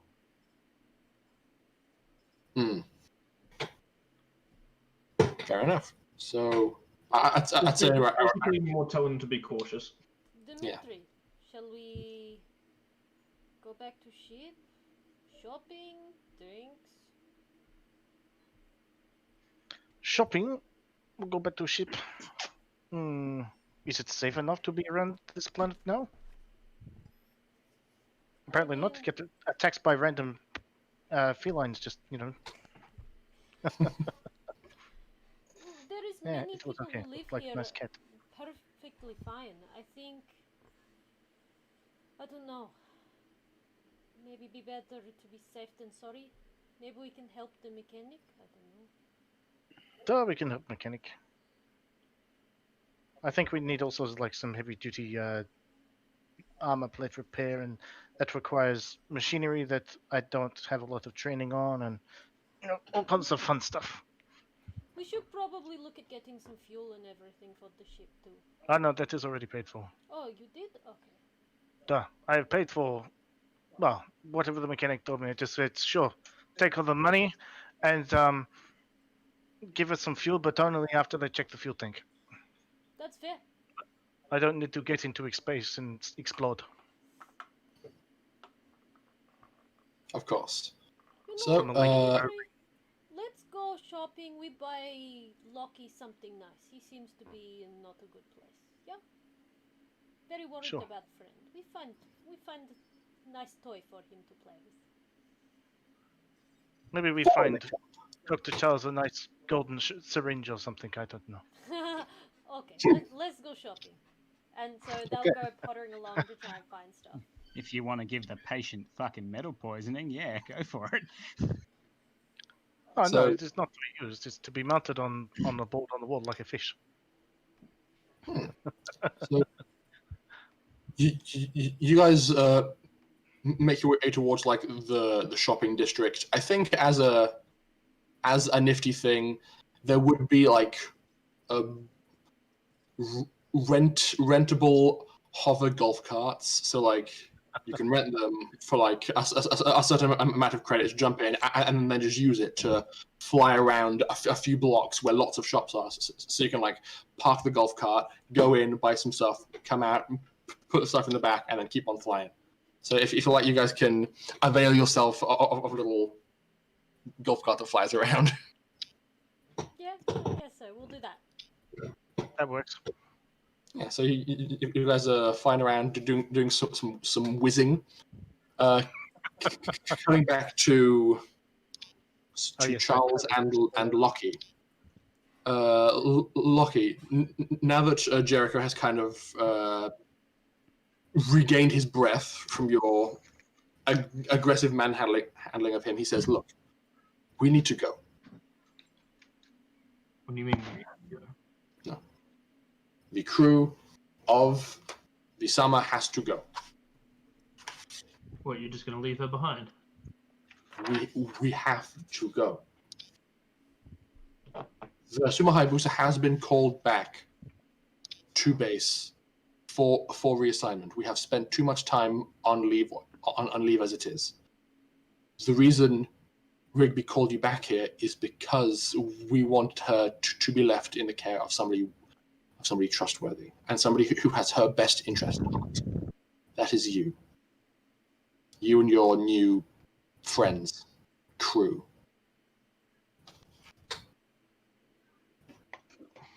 So, now that you've arrived and it's clear that you have some qualified individuals at your side, I feel comfortable to return to base, have a new short-term mechanic assigned to our ship, and go about our business as usual. Well, I would say it's been nice seeing you, but good luck out there, I guess. Indeed. Is there anything else you need from us before we depart? No, don't think so. All right. Hina, Rigby, we're going. Rigby goes, already? I was going to have some fun with Locky some more. Man, bummer. Ah, it's such a As soon shame. as I hear him start to get louder and louder, I'm just like at my keyboard and I'm like, quiet! Whoa. And just keep typing. Dude, this guy's like super intense. That's why I like him. I'm gonna get out of here. It's been good seeing you, Lucky. And he goes for like a handshake. Or would Locky return it? No. Yeah, but no. You would return it, but squeeze really hard. Yeah, probably, yeah. Okay. Much harder than is necessary. Okay. Well, as soon as you go in for the handshake, it's very obvious he's wearing some kind of like prank hand buzzer.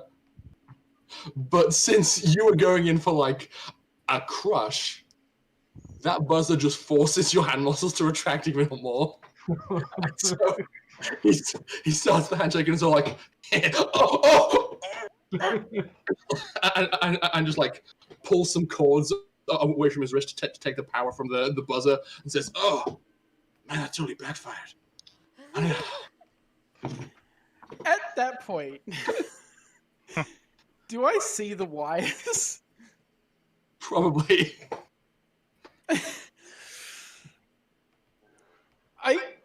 using my telekinesis, press them into the sides of his wrist.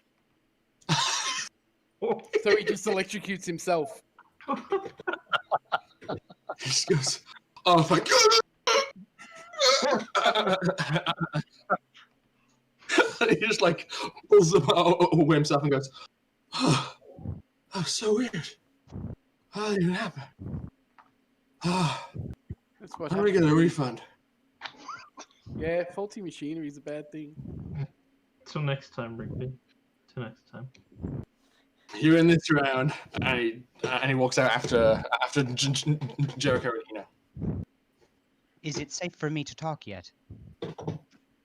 There are still two other people in the room with you. The doctor, Dr. Farguo, and his assistant, who hasn't said anything yet. Locky, not Locky. Pim, it's always safe for you to talk. What's up? Very well. I have an idea. After filtering through the information, perhaps me and Charles Barker could work on a combination attack against the nanobots. A blood transfusion, if you will, through an electromagnetic chamber might dissipate or at least temporarily shut down the nanobots. And maybe through the transfusion process they could be filtered out. This is just speculation, though. I'm gonna leave that up to you two. That's way over my head. Just do What do whatever you you can think? for her. Charles. Possibly. I've never had to deal with these nanites in this way, so I have some pre-med data from before the scream. I have been steadily decompressing a lot of the information and packages within my software. In one such package, there was information about nanobots, but I have not completely decompressed the entire thing. From what I have learned, it is a large chance that these are bio-powered nanobots, as in they rely solely on the host or the electro energy in the air. Therefore, there's only a 50% chance that the electromagnetic field chamber will work.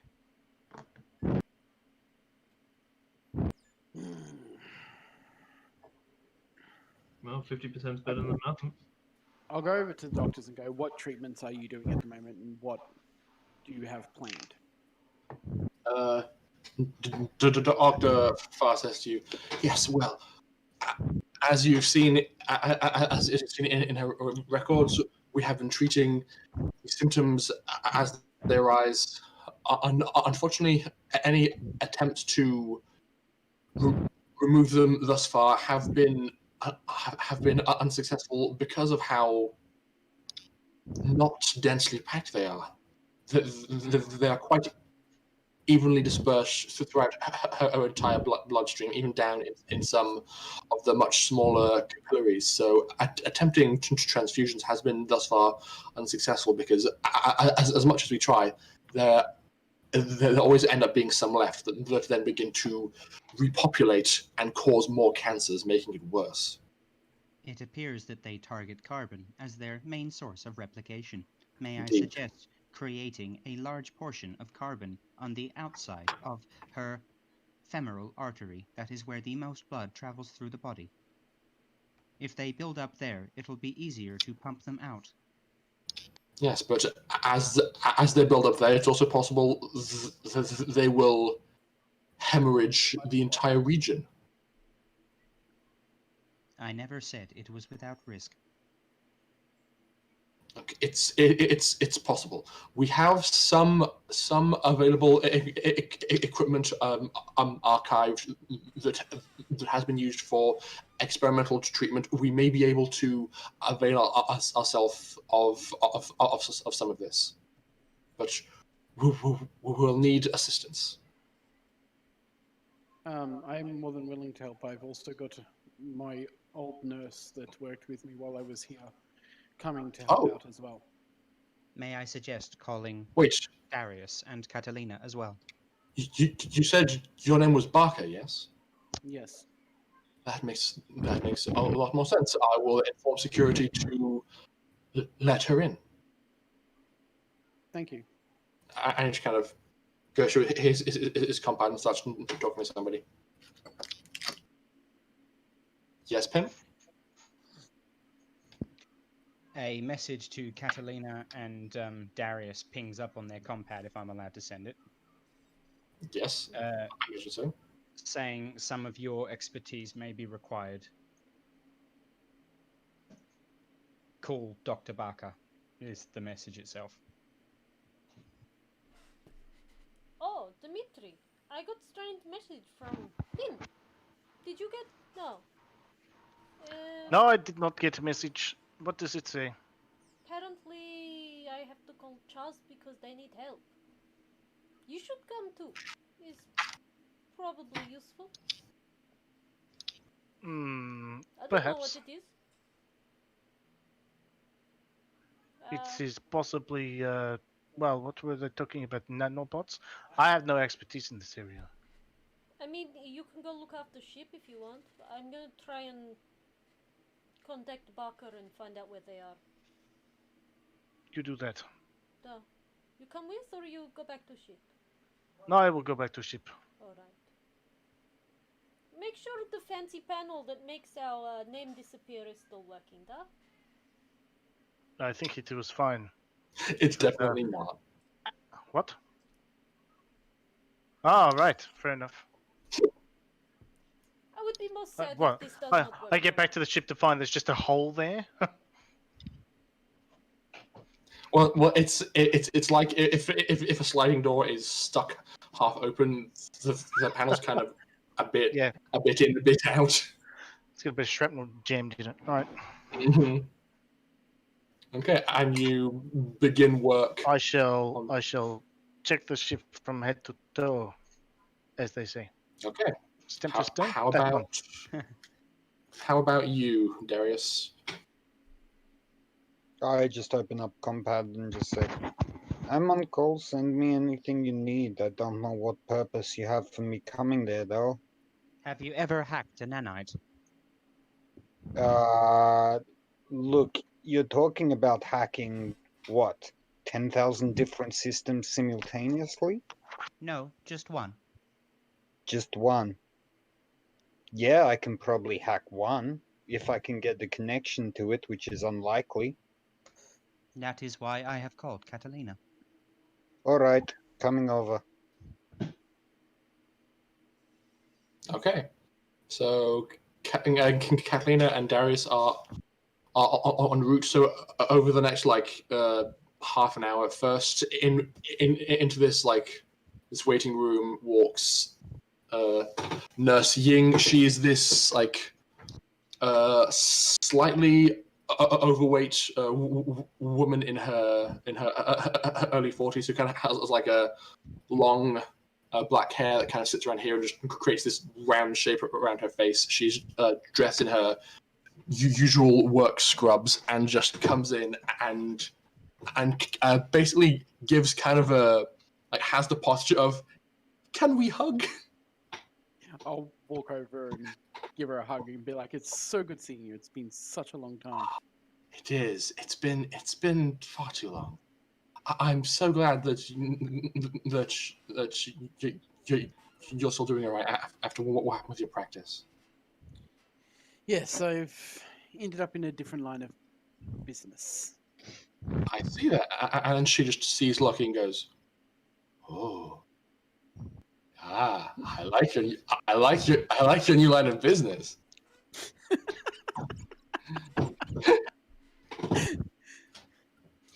Yes, I need your help. Locky's friend here has become infected with the nanites. Oh no. So Well, I need someone I could trust. of course. I will go and put on one of the protective suits and begin a full physical examination. Thank you very much. So now for the time being, if you need somebody who is physically in the room, she's going to be there all decked out, doing whatever she can. And after about another 10 minutes, and with a few calls for security to say, yes, it's fine, they can come inside. And as long as you guys relinquish your weapons, Catalina and Darius can also make their way in. What's the machine they use to filter blood? A blood transfusion machine? No, to filter blood. Use it if your kidneys are failing. Dialysis. Dialysis. Yes. I'm going to start running through the supercomputer the theory of using a dialysis machine that has a block of carbon in it to filter the blood and only let the normal blood out, not let the nanites out. So they'll attach themselves to the carbon and just let the blood run through fine. And see if that works. So like a diamond filter. Basically. Yeah, fair enough. You can begin running various tests on something of that regard. Maybe So- commission Catalina to make an electromagnetic chamber. I suppose I could try. It's not something I've had to do, in a long time.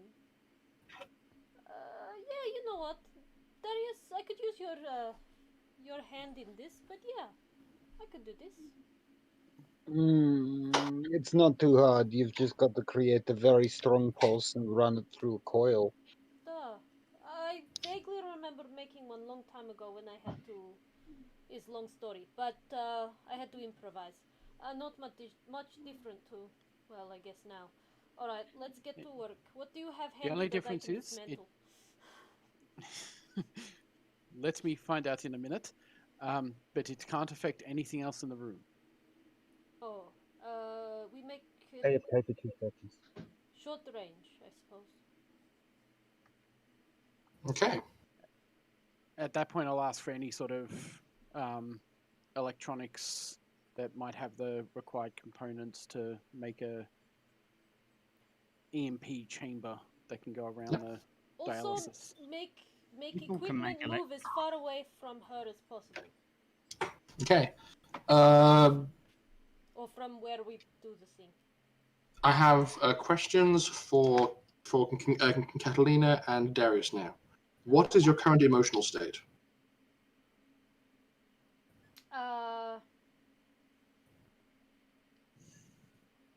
Down to business is the best way to describe it. Focused. Let's get down to business to to defeat defeat the the malware. nanites. What about you, Darius? No, but like very like focused and just like, all right, there's a job that needs to be done. Let's get it done. There's no point in panicking or stressing or freaking out because it's not. My gonna God, Darius, how female Me? you sound.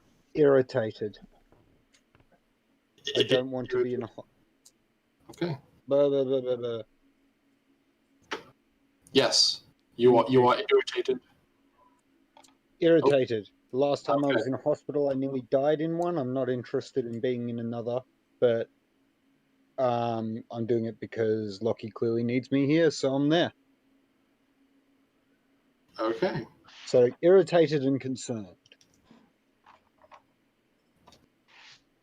Okay. Right. As you guys begin to assemble the framework of a plan, Dr. Farr and his assistant are kind of over in the corner having their own conversation. And after a bit, Dr. Farr says, "Oh, is this what you're planning?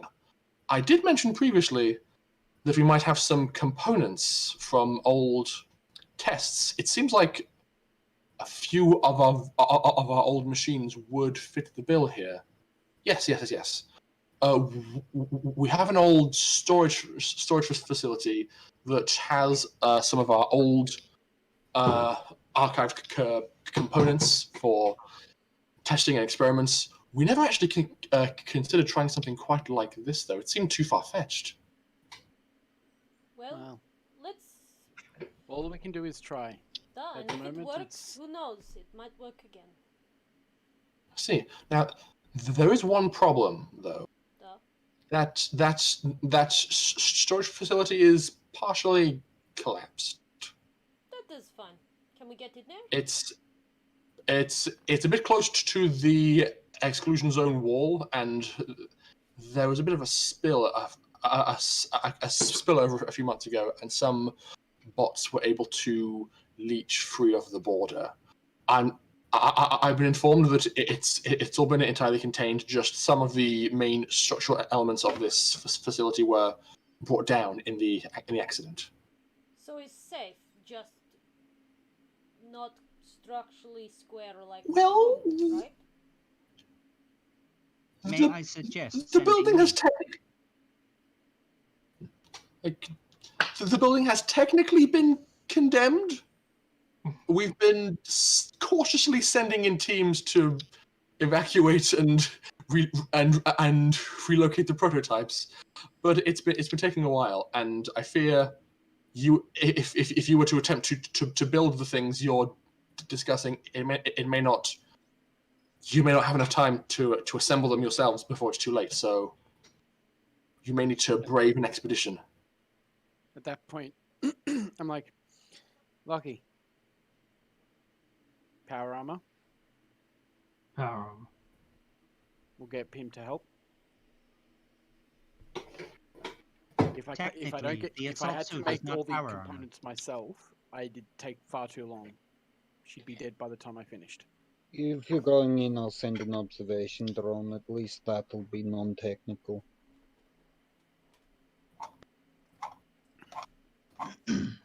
So let me get this straight. The plan is for Dimitri to remain on the ship, mechanical repairs, Catalina and Darius to create the magnet, Charles Barker to remain and observe the Tazi, whereas Locky will be entering the Romnipotent assault suit, correct? I suppose so. Whatever gives... At the moment, yes. Until I get the required components, I can't even look at designing the machine fully. I can just run projections and see if it might work. Locky, I cannot wear a suit. I'm not very practiced at this, but I am more than happy to come and assist you. If this is important to you, I'm happy to help. Yeah, it's important to me. I look at the doctor. Do you have any clean suits that we can borrow? Yes, of course. Just down the hall to the left, there should be a storage closet with some of them hanging up. I'll basically point Carolina in that direction and be like, there you go. A clean suit to wear, so... Have a clean suit, so you can go into the building without any risk of nanites. This is good. I would appreciate this. Powering up. Okay, so who is going? Who's planning on going into the building? Well, my drone is. I'm not. Yeah, I was gonna say it's probably a small team mission for least amount of risk. Okay, so a drone, Catalina, Locky, and Pim. Are you going to be on site, like physically in the Romnipotent, or like calling in from the supercomputer? I'm going to be in the Romnipotent, so that's going to leave Dimitri in charge of the supercomputer and ship. Okay. Fair enough. Excellent. So, as you guys are continuing your various works, Catalina, you travel with Locky back to the ship and begin aggressively arming yourselves. I think there's a lot of like, as you guys are like pulling on armor, loading weapons, I'm taking my getting ready. I'm taking my and then just like, and it's just like the two of you walking down the gangplank of your ship, but still at like at a jaunty angle. So you're like, it's so cool.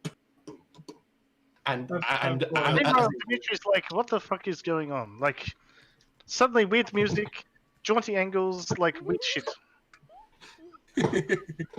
and as you guys make it down to the end of the gangplank, you just hear from behind you, and behind you is Lucia, who is just standing there in her combat field uniform with a mag rifle and is like, "Were you going somewhere fun?" It's a little bit dangerous. Maybe Little get danger, infected little with fun, robots. high risk. Retrieval. Good. You can come. You need a clean suit. Oh, it's okay. We will pick one up. Okay. And she accompanies you guys Carolina along. will walk up to her and say, "Trust me, it's for your own benefit." It Oh, looks oh. funny. Yes, it's And very I swear stupid. that she's in camo pants and some kind of crop top, yeah? Basically. All the time. All the time. Like she's worse than me with t-shirt with her. It's very stupid. It feels uncomfortable, and I don't know how I'm going to maneuver in a fight. But I'd rather not take the risk any more than I already am of being infected with nanites and, put in comatose and die. So, Wait. know. She says, but he is in power armor. He's in suit underneath. I will put on power armor. And she just goes back inside and puts on the spare suits of power armor. Comes back out a few minutes later. Okay, whatever. Let's go. It is fine. And she just starts strolling her way down the road. You guys can get another taxi. So the information that you received from the doctor is like various pieces of it. You got the address of this place, like a basic map layout of the facility, at where the doctor expects this loot to be in the facility, and like the item number. So those of you in power armor or those with a compad have that information perpetually available to you on a HUD or just in your hand. It takes you about half an hour by taxi to travel from the coast in to get to near the exclusion zone wall. And as you travel, things get a bit weird.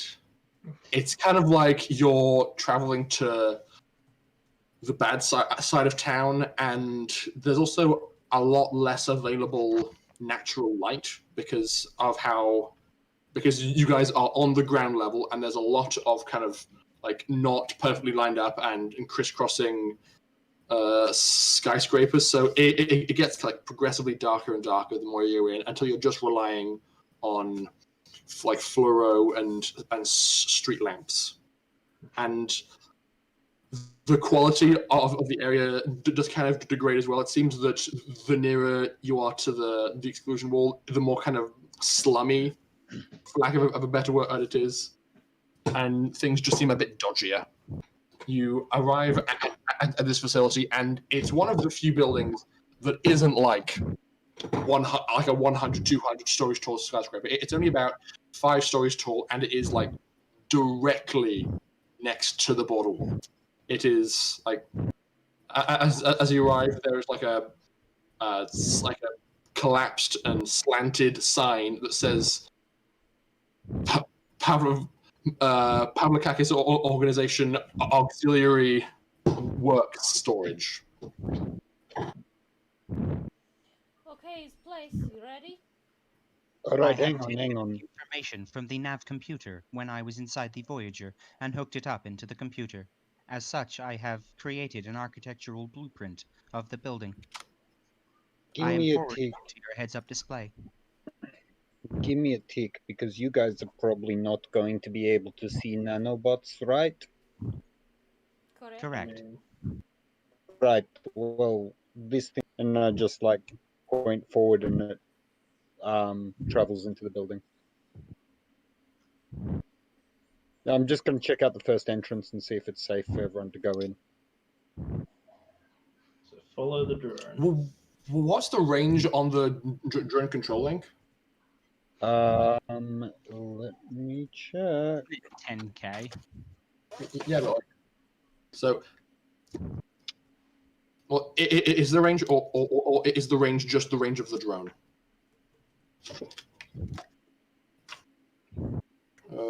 Drone. So, hang on one sec.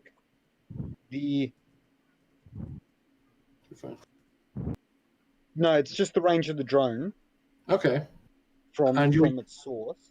And yours So is the a range- sleep. It's a sleeper. Okay, so yeah, I'd say you're fine. So It's got like kilometers we're Yeah. talking. that's fair enough. I was just gonna double check, but you're completely fine. 100k. Yeah, 100k. Quite reasonable. So, so Darius, you're on the ship, or are you like standing on the curbside? Standing on the curbside. Okay. So you just gesture forward, and your drone like snaps off your back, pops out, and starts slowly gliding forwards. You do. It's hard to scan through a concrete structure, but you do see evidence of increased electrical activity inside. There's definitely portions where there's nanobots around, guys. Alright. Alright, so we take it easy. Can Take care. you put an overlay on the map that Pim has given us to show us the areas we need to be careful? Pim, can you do this? Yeah, I guess so, but it's probably going to be the whole building. Don't touch anything unless I scan it first, and try and stand on your tippy toes, I guess, and hope they don't eat through your feet. Comforting. Alright, let's go. Okay. You guys carefully and cautiously make your way towards the front entrance. The main door of this place has been mostly collapsed. You know what, actually, I'm going to snap us over to a thing. It's not a thing I've actually prepared, but that's for future Rory to figure out. I'm basically just going to draw as we go. Okay. Yeah, I should also probably grab the assets of you guys. Hang on. Gloved Molotov. Roll 20. How unstable does this place look? My roll 20's crashed, so give me a tick. All good. Oh god, he's turned into... Okay. Rory, how unstable does this Yes. place look? In terms of stability, it looks like there has been some attempts externally to bolster it. People have added like joists and other external structural elements to try and hold it up from the outside that seem to be successful, at least in securing the perimeter. You don't know how much worse it might be on the inside, though. Okay, so probably don't, breach cut our way straight to where we need to go. Potentially not, no. Let's draw a shape. Let's start with entrance hallway, shall we? Also, I think I can choose some better music than this.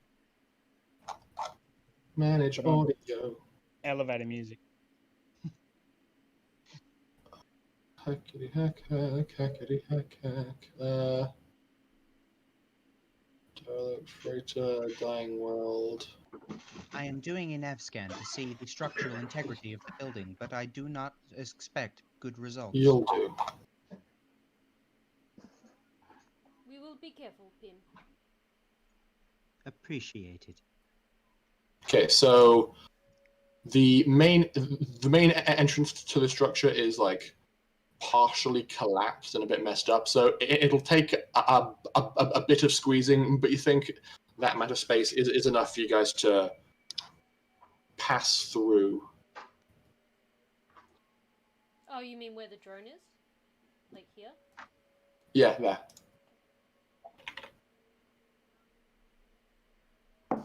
Alright.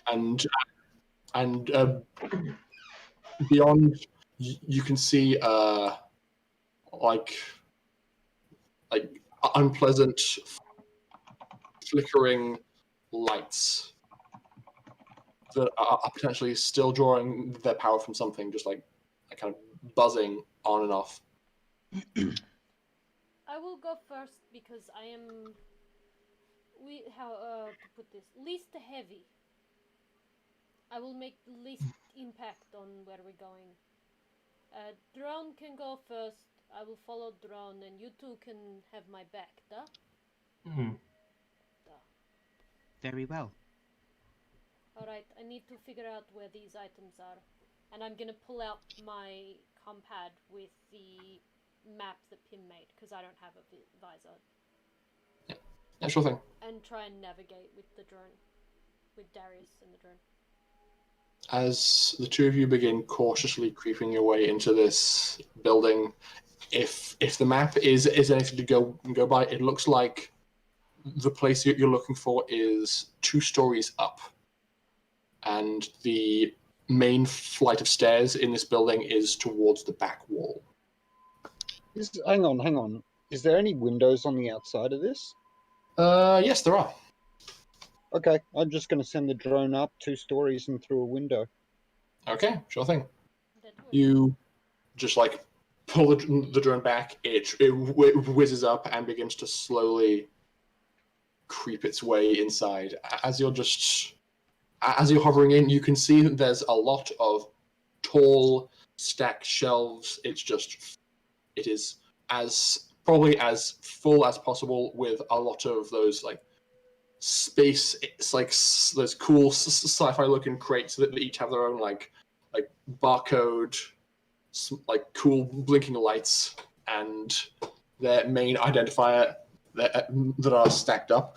The place where you enter seems relatively structurally sound, but the more you proceed in, there are signs of collapse from some of the interior walls. So good sections of the interior are kind of rough and rugged terrain. It looks like the stairwell that you would take to get up is mostly intact. Just some of this rubble and debris has fallen onto around it, so it may require some work to move it. As you're kind of sending the drone in and it's cautiously buzzing, you pass by a hallway, and what you kind of cast off as static begins to look more active. Yeah, guys, it's fucking swarming. You turn to if you turn your attention to that increased activity and look down the hallway, you can see some kind of shape in the dark begin to shift and move, and all at once 10 red lights just flash on in front of you. Sorry, I missed that. It all garbled. Can you please repeat? Charles, you're muted. Do I have any sort of video of this happening? You could. Are you sharing? No, I missed you, Rory. I heard nothing. Yeah. Okay. So you see in the direction of the increased activity some kind of weird shape that begins to shift and move slightly, and then all at once 10 red lights in kind of a messy circle on the front of this mass just flash on. And yes, Charles, you would have it because my Argus web would be active, so you'd be able to receive the feed. Yeah, but you're not where the drone is, so. That's true. No, but you'd be able to see everything I see. So if it's not like Darius is holding a controller and piloting this thing and has a screen in front of him. It's all inside his head. Yeah.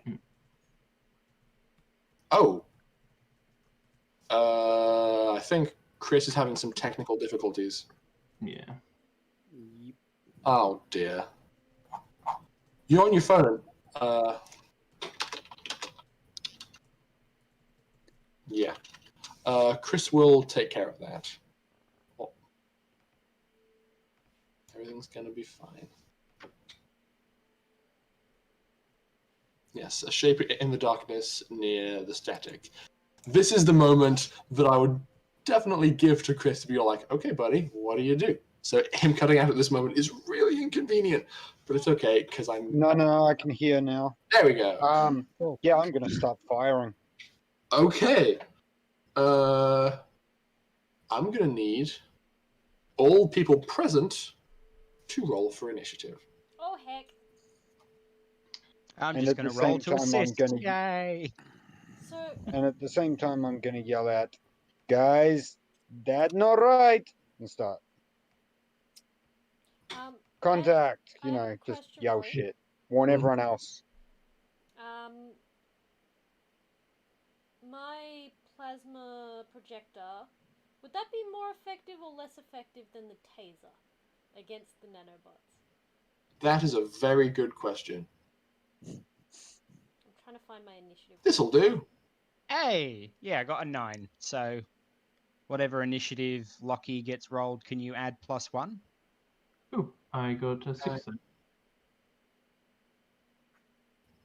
I'm gonna make. There we go. Ooh, it's Cthulhu. Against a Tangela. thing of nanites, probably a superheated ball of plasma would do a lot. Okay. Did I happen to get any of those That's right, primitives? she would have been holding her plasma rifle anyway. This is why I wanted to buy explosives. She also has her Molotovs, as usual. You're rolling. Yeah, take push deck. So initiative. I'm trying to adjust initiative. Darius, Locky has a here. Pim is present, but not really. Catalina has a 6. The drone is going to act at the same time as Darius, so it's also a 4. There's 2 Catalinas, so I'll get rid of the second one. So it's Darius, Pim, Locky, Catalina. Locky, the second Locky. you have +1 to Dex, yeah? I rolled a 5. Locky, you have a +2 with the thing, so you're on 6. Yeah.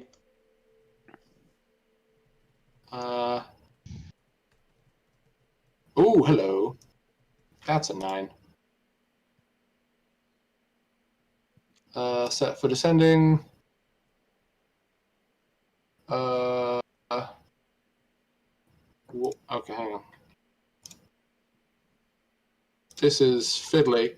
Okay, so Pim, you technically, you did we design the suit to have the means for you to also fire from like a backhanded thing? Okay, then you also need to roll yourself initiative. Whatever. Oh yeah, good point. Yeah.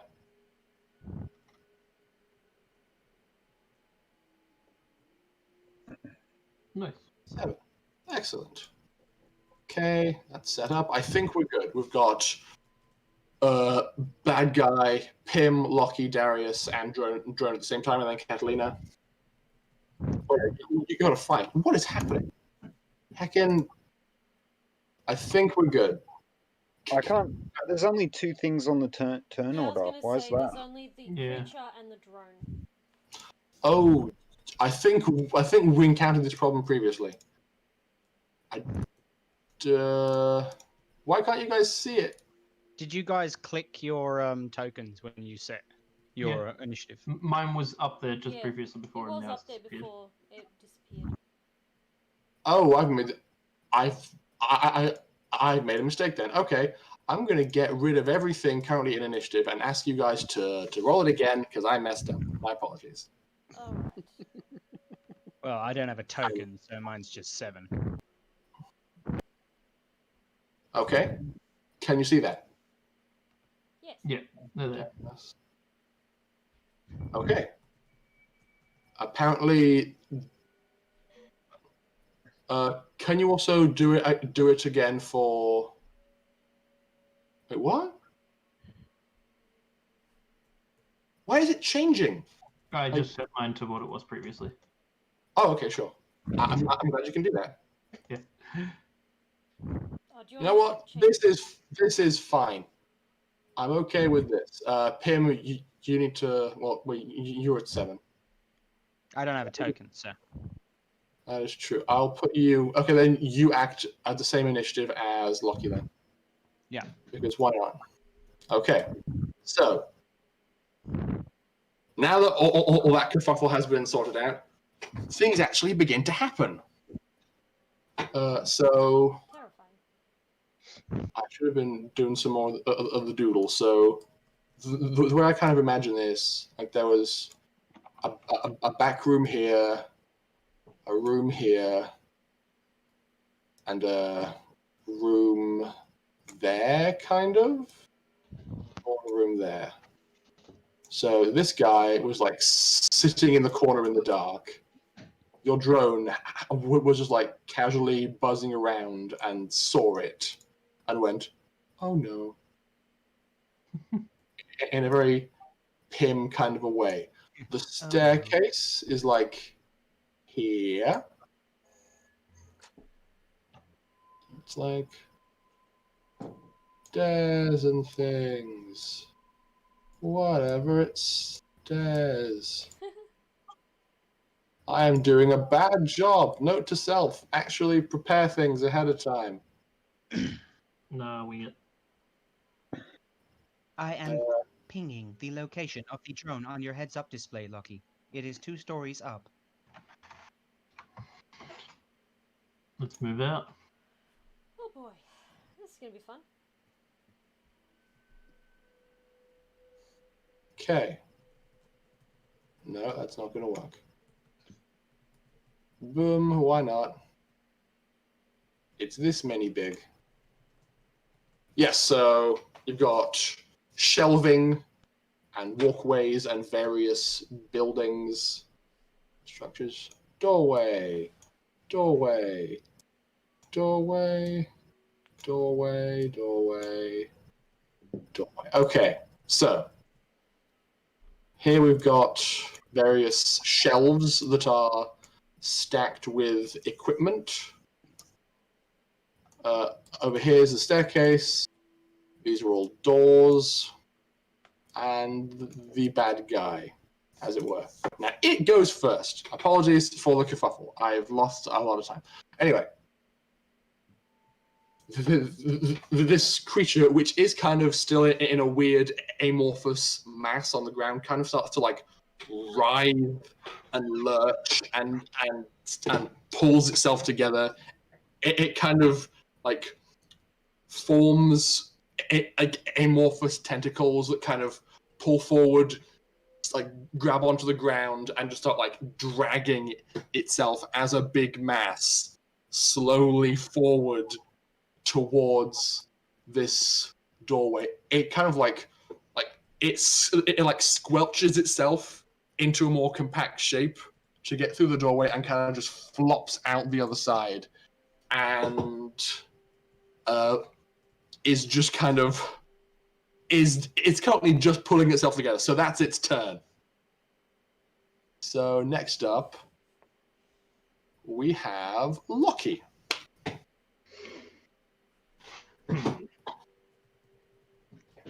So we're still 2 floors below this thing anyways. Yes. Alright.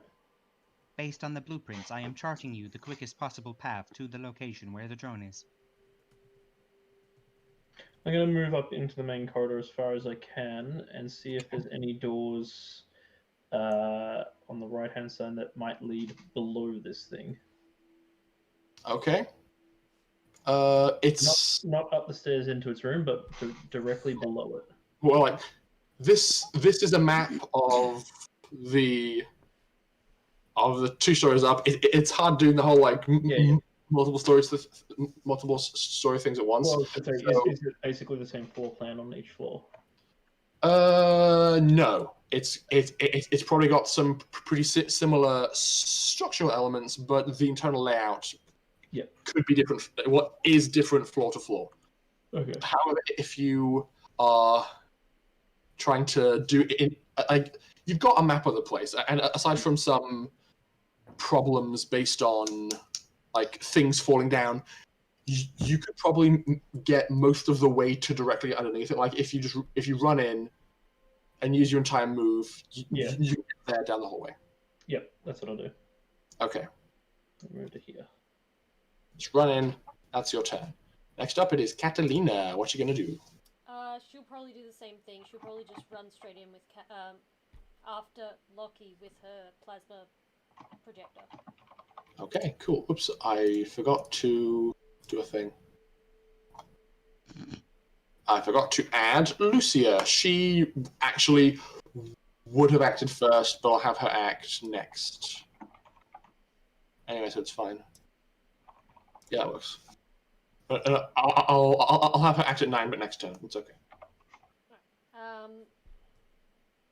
But yes, I'm just gonna follow behind Locky. Okay. Next up, it is Drone 1. Chris, you said you were going to do some shooting. Yep. Okay, go ahead and open fire. This thing has an armor class of, I'm going to say like 6. Yeah, because it's pretty big, but it's also like it's a beefy meatball.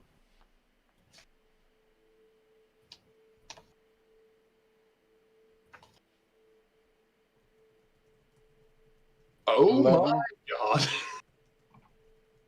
Good hit.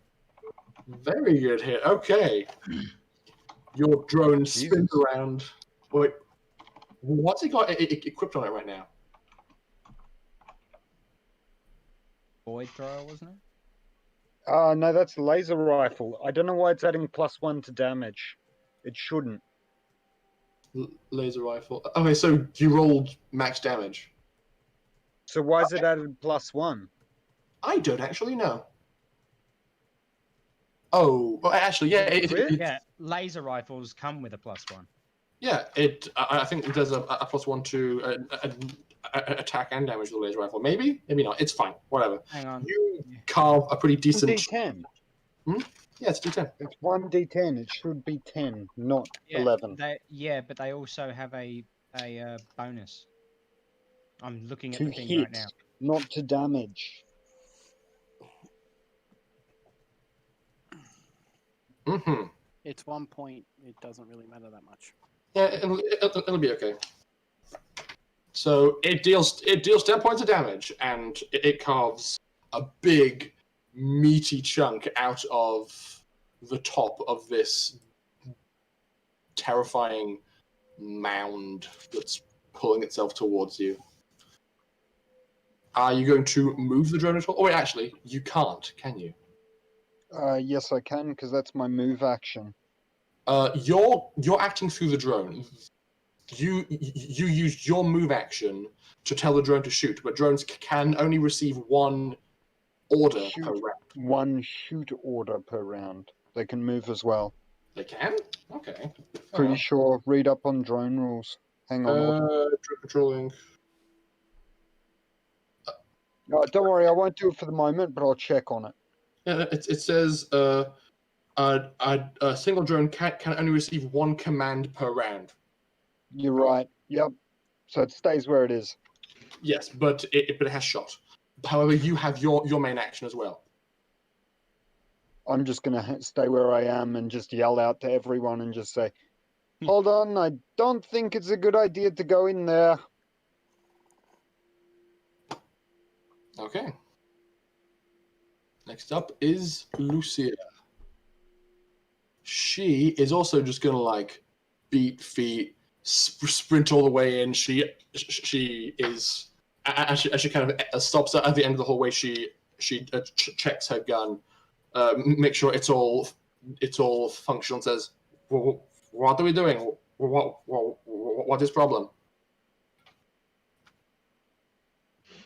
There appears to be an enemy upstairs, a hostile. A person? No idea. Not enough information. It is best to get to the area first. Okay. Second floor.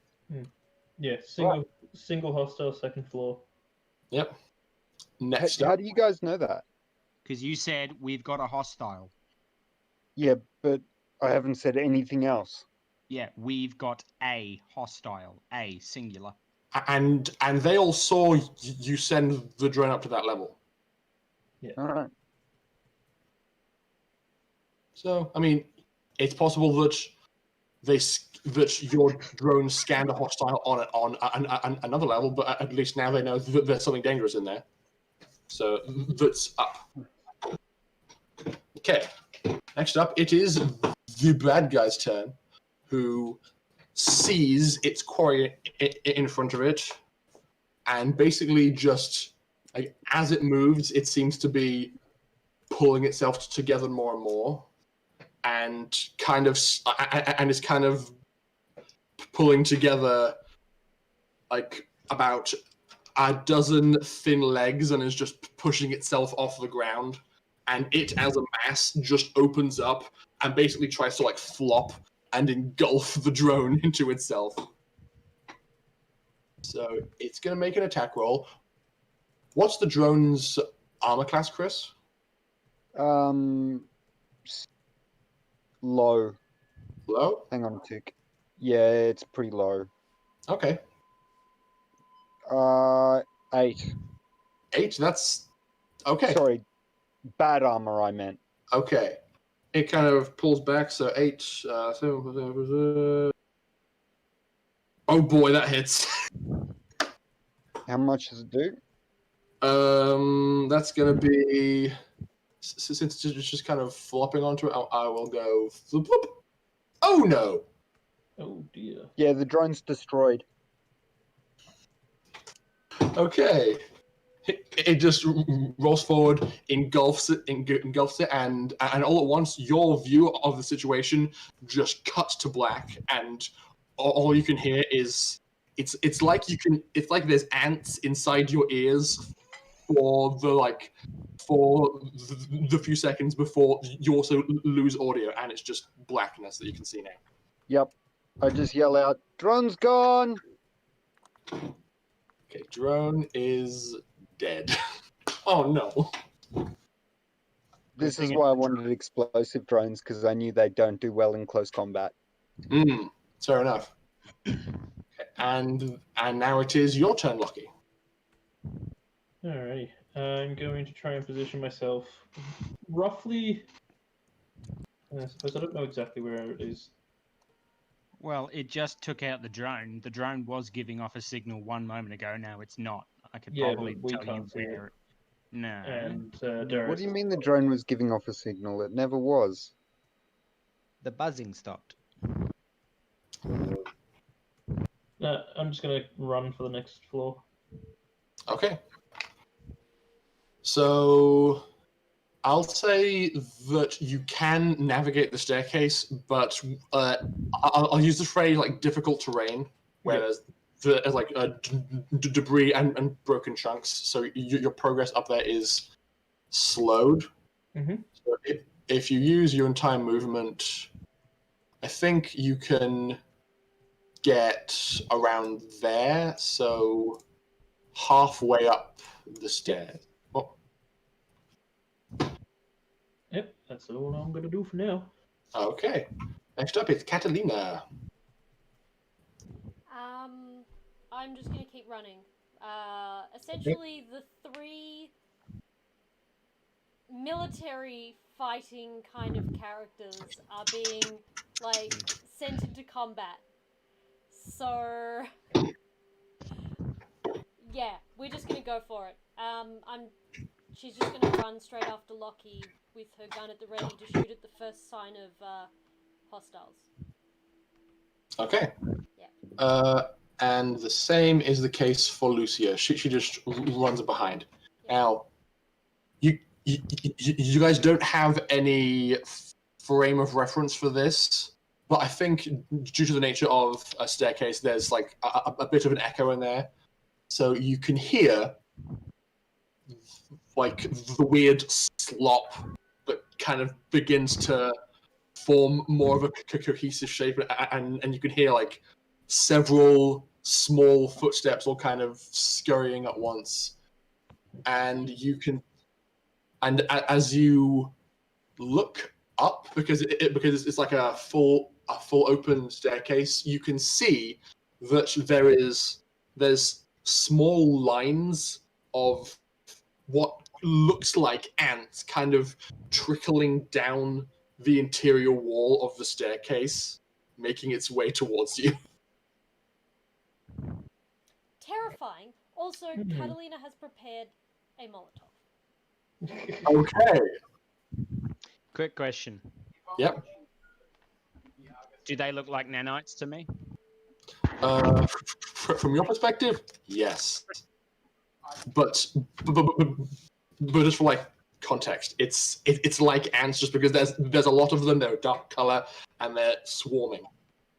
It appears that is a nanite mass. If I'm looking at the Argus web that I'm sure Locky has had up and running, I'm probably going to recognize the type of movement that's coming, and I'm just going to scream down the microphone, "Run!" Because I've seen what happens to people that get caught by this thing. You do not want that to happen. Just run. Oh man, you're talking to the 3 hotheads though. The 3 Who are like, gung-ho run. hotheads That's who just fine, want you're to all gonna shoot die. things. It's alright. Okay, well, next up, it is Locky's turn. Alright. Vesuvius. Oh no. What are you going to do? I'm gonna shoot it. Okay. Well, you can't see a fully cohesive mass.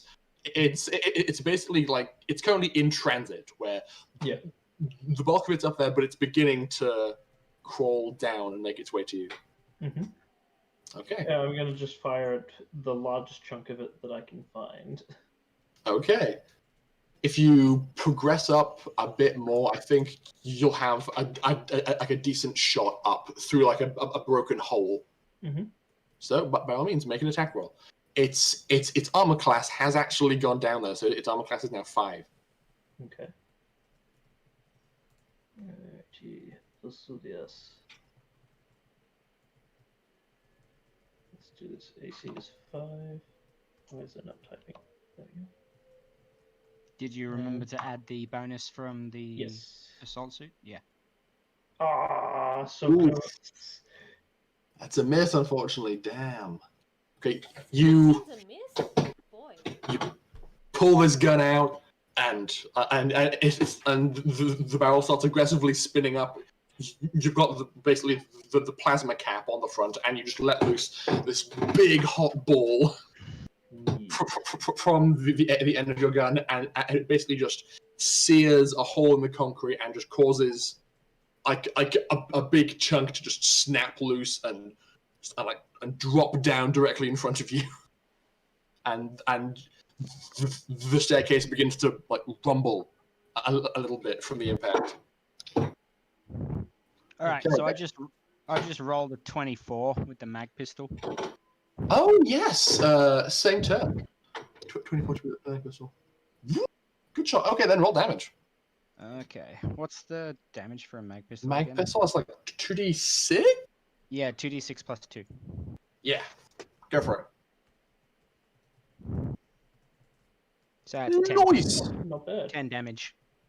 Locating center of mass. Firing. That is a quite reasonable shot. Um, Yep. Basically, what I was going to say is I've moved up, fired, and then I'm going to start slowly retreating back down the stairs as he's firing off the mag pistol over the shoulder. Okay, so are you gonna go back to where you were or further down?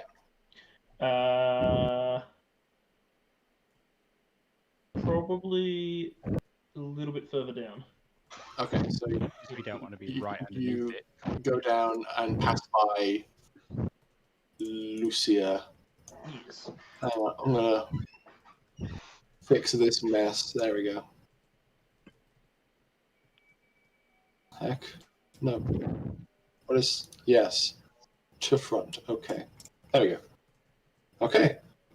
Next up, it is the turn of Lucia. She has a pretty similar mindset to you. She also makes her way up, takes a shot. Come on, dude. She also misses. I'll 5. Yeah, her bonuses aren't quite high enough to get in, and then she will also go back down to where she was, seeing the wise strategy in that.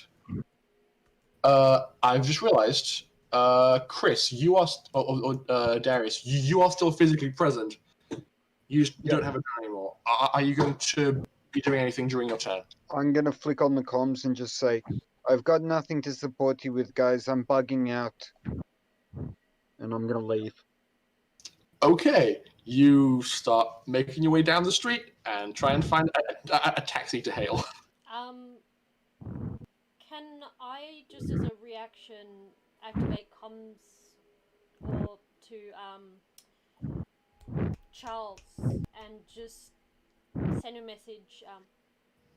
Check on Darius. Make sure he's okay.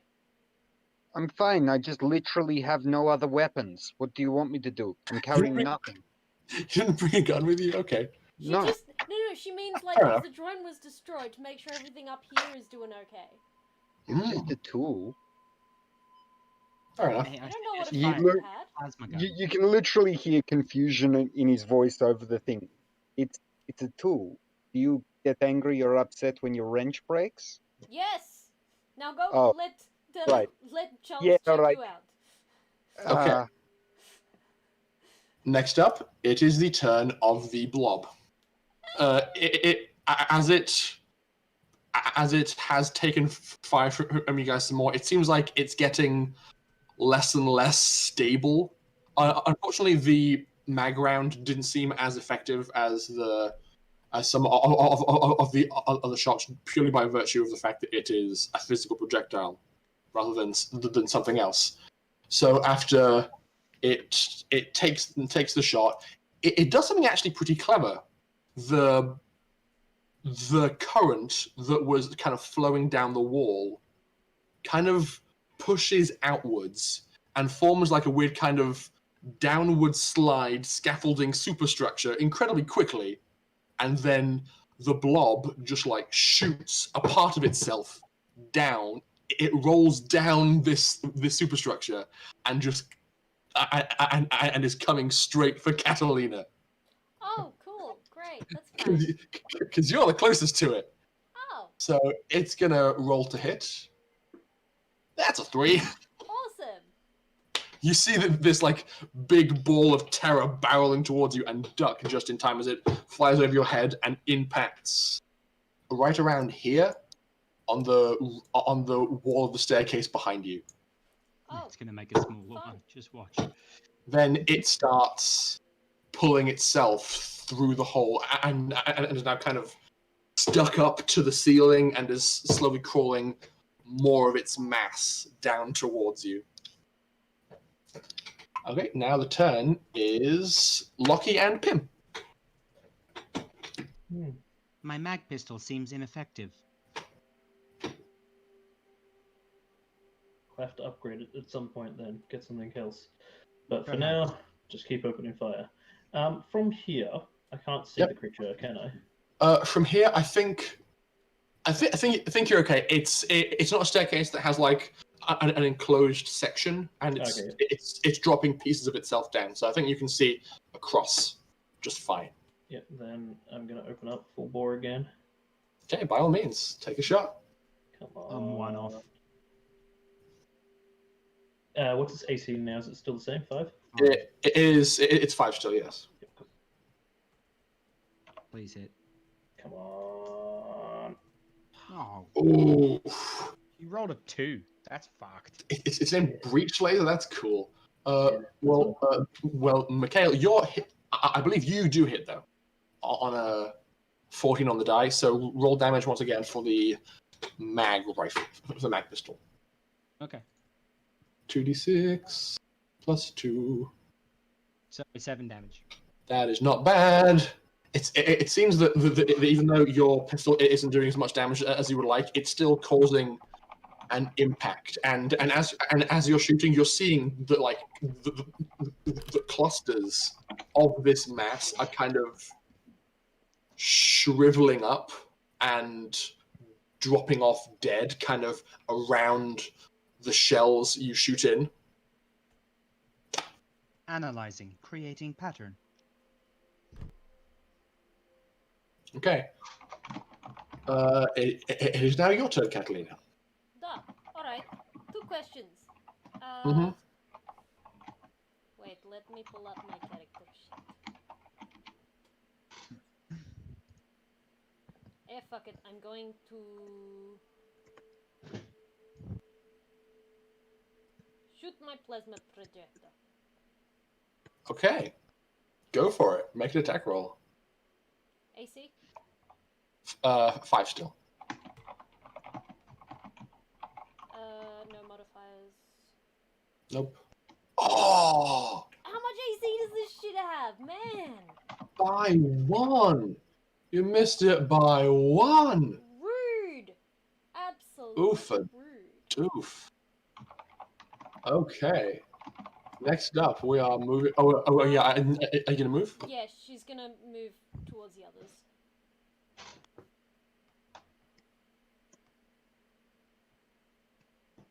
Okay, you make your way down.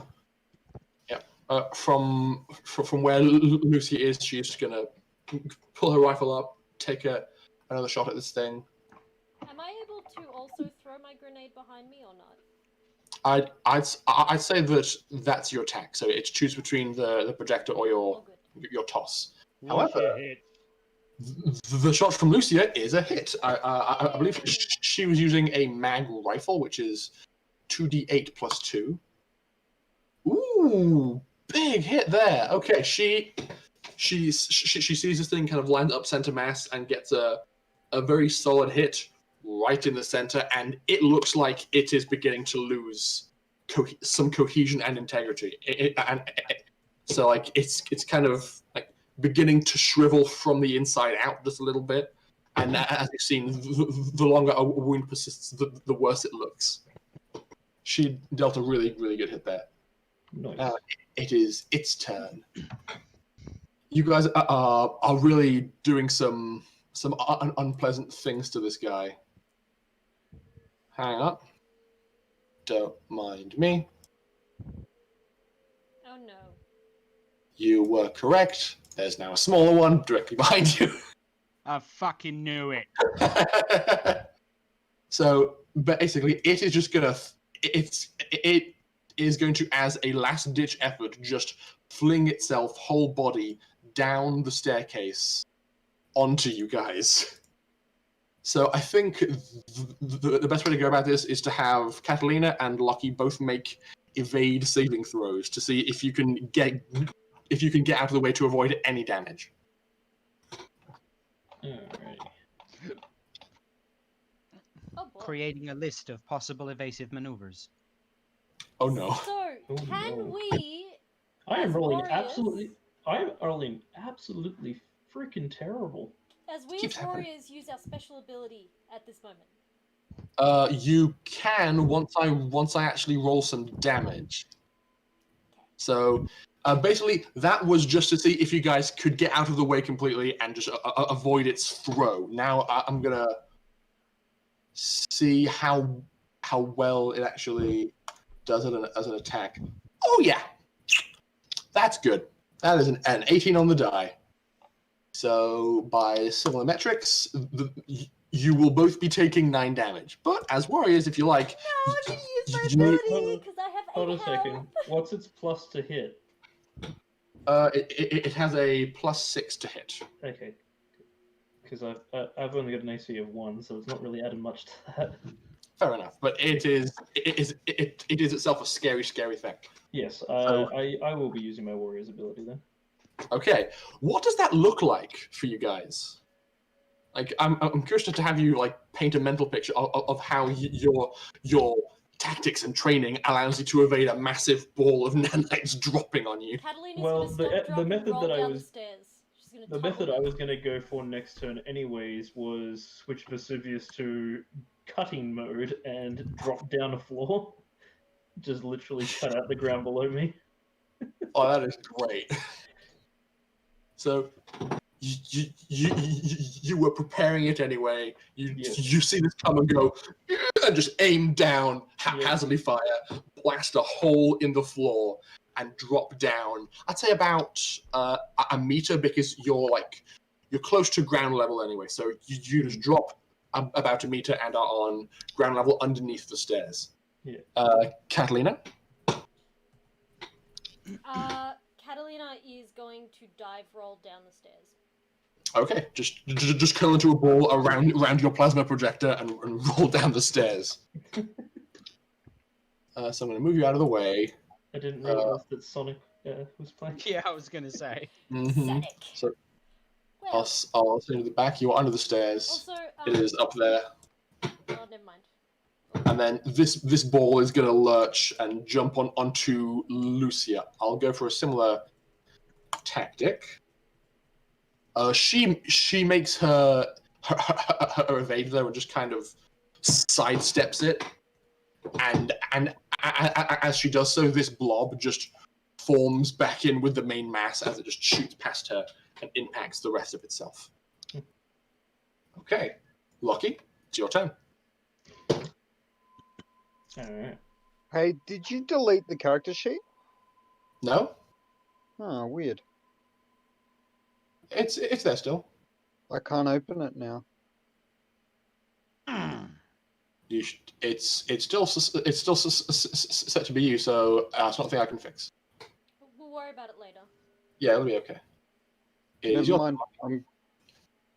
I think because you deleted the icon, it deleted the sheet too. So just so you're aware, if something dies, don't delete the icon. It's probably just not accessible on this map. It'll be okay. We'll figure it out.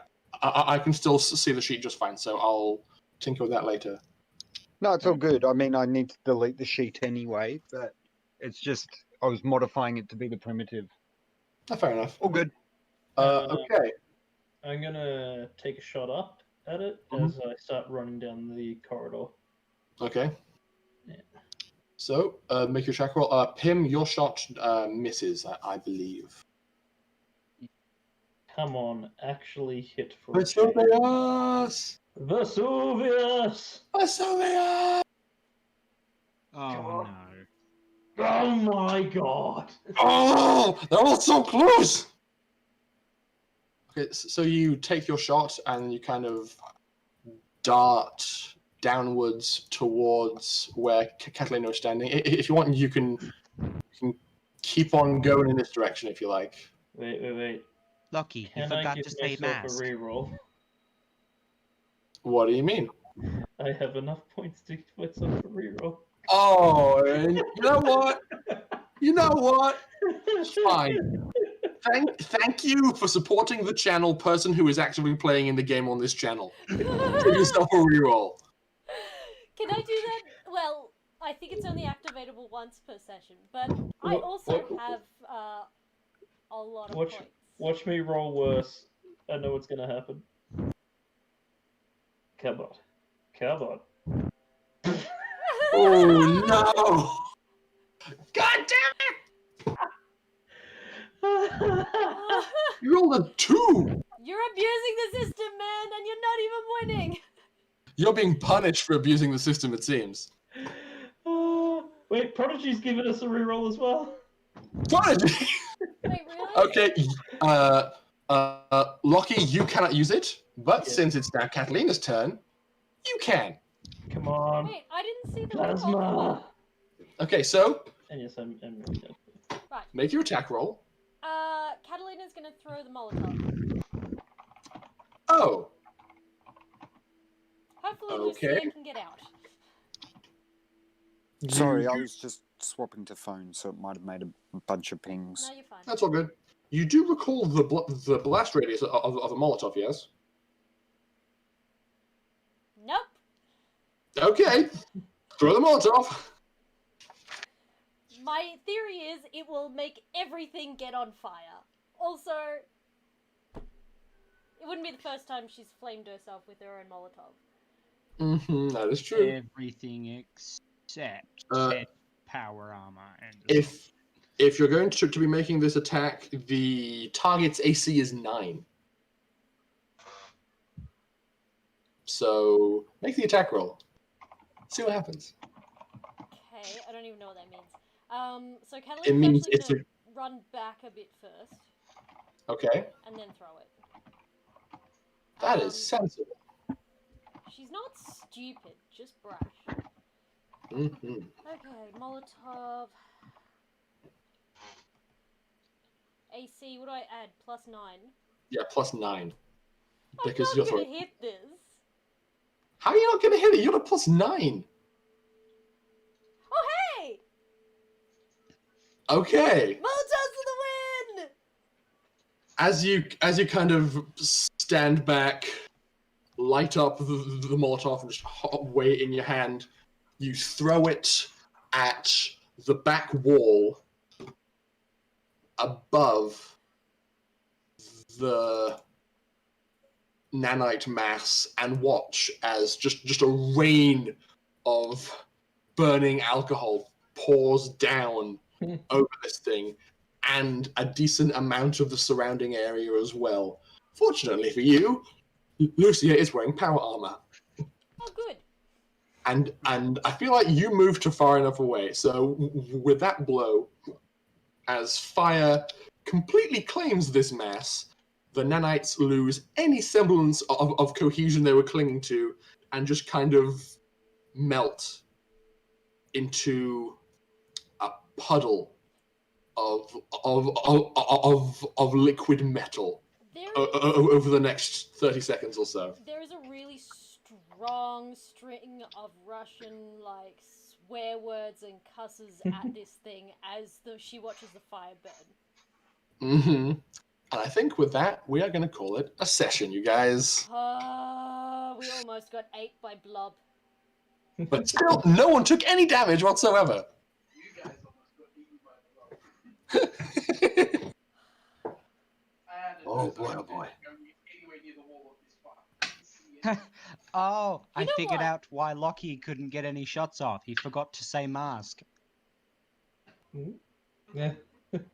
Just 14,000 credits worth of I materials can't down. actually hear you, Christian. Wait, what? Yeah, the drone's destroyed. It's unsalvageable. I mean, yes, but is that how much it costs? Yeah, all up with the observation suite, 2 ammo fittings, a gun, and a weapon mount. Yeah. I'm sorry, buddy. Ah, well, shit happens. That is unfortunate. Hey, at least Did- it's better than losing you. That was Yeah, definitely. I mean, That's sure. the whole point of drones. But that's why I want to go primitives with explosives, because I don't care if I lose 500 credits a shot. Expendable. You guys Yeah, can, especially at 3d10. You guys can never complain about Catalina and her primitive weapons when it saved Have our we? ass, literally. Have we ever Christ, complained oh. about your primitive weapons? No. No one has. So, Everyone guys- laughs There you at go. me and my Molotovs. Congratulations. Ash. Another successful Molotov from the crew of the Glove Molotov. And this time Yeah, she we didn't threw a burn herself. Molotov. Ash, no more stormtrooper training. No more stormtrooper. No, I don't know what's going on. Me neither, man. Like, you were so Like, close. So have a close. +1 to so 5, 6, 7, 8, 9. You got a +9 to hit. Yep. Yeah. And you still missed so many. All you needed at least was an 11. At least I still have a laser pistol. Oh, wait, I have a void carbine as well. And I had Yeah, 2 laser right. I rifles, rolled didn't shit I? too. So they're all back on the ship. Bugger. Oh boy, oh boy. All Guys, right. this has been some very interesting developments. It's been nice to see. I think I've unfortunately gone a very, very expensive build. Yeah. Mm-hmm. Yeah, Potentially. it's a very expensive build, but it's also a very cost-effective build. Sleep. Hey, Not really. hey, But I just when forked say out 14,000 to repair the ship, so that's all right. when I say Oh, cost-effective, shit. I mean, oh, I could have died, but I didn't. Yeah, okay, that's fair. Mm-hmm. BJ? You were safe and sound. It's just that your drone just got eaten. Paying 14,000 credits to be part of a fight, but not in the fight, Down. seems pretty reasonable. Yeah. Yeah. Yeah. I think I'm just gonna buy 10 primitive drones with demo packs next. Because Well, if you take the time to remake the drone you had and just keep it at a safe distance, it's Yeah, still great. a super useful build, especially if you start like sniping people with it. Yeah, yeah, create create observation drones and use the observation drone with like 2 lesser demolition drones underneath it. I think I'm actually going to change up my drone builds and make a bunch of primitives with explosives and one that's a stealth drone, which means it won't be able to carry any weapons, but it'll be observation. Indeed. And that's Alright. exactly what was done by Blacklands. Oh, we got anyone to raid? Oh yeah. Because Any raids? I'm not really sure. so the Ash, is your brother still streaming tonight? Yeah, they're still on. Yeah, this is streaming. Well, if no one in the chat has anyone they want us to raid, we'll shoot it over there. Oh, wrong keyboard. so the problem at the start is that I couldn't control enough drones to equip them cheaply. I had to have one big bulky thing, which meant if it gets destroyed, it gets destroyed. Yeah. So there was no point equipping cheap drones Yeah. because I could only use one. Like, imagine if you wouldn't have been able to dodge that giant ball of nanites. Yeah, Yeah. well, that would have killed me outright. Yeah, because I mean, 13 damage is 13 damage. yeah, and then you would have been co-opted into its self, and it probably would have just sat on top of you and gone carbon and just devoured you, which would have been bad. It would have been really bad. Alright, we ready for us to start the raid? We ready to start the raid? Yes. Thank you, everybody, for joining us. That was good. Oh, we got 2 new Yeah, followers. nice. I did my little shazoo dance. So did the bear. I saw it. It was great. I love the little bear when it comes out. It makes me so happy. Alright, starting the raid. It'll Okay. jump you in, I think, 10 seconds. Bye, everybody. It's been fun. Thanks, guys. Happiness. Happiness.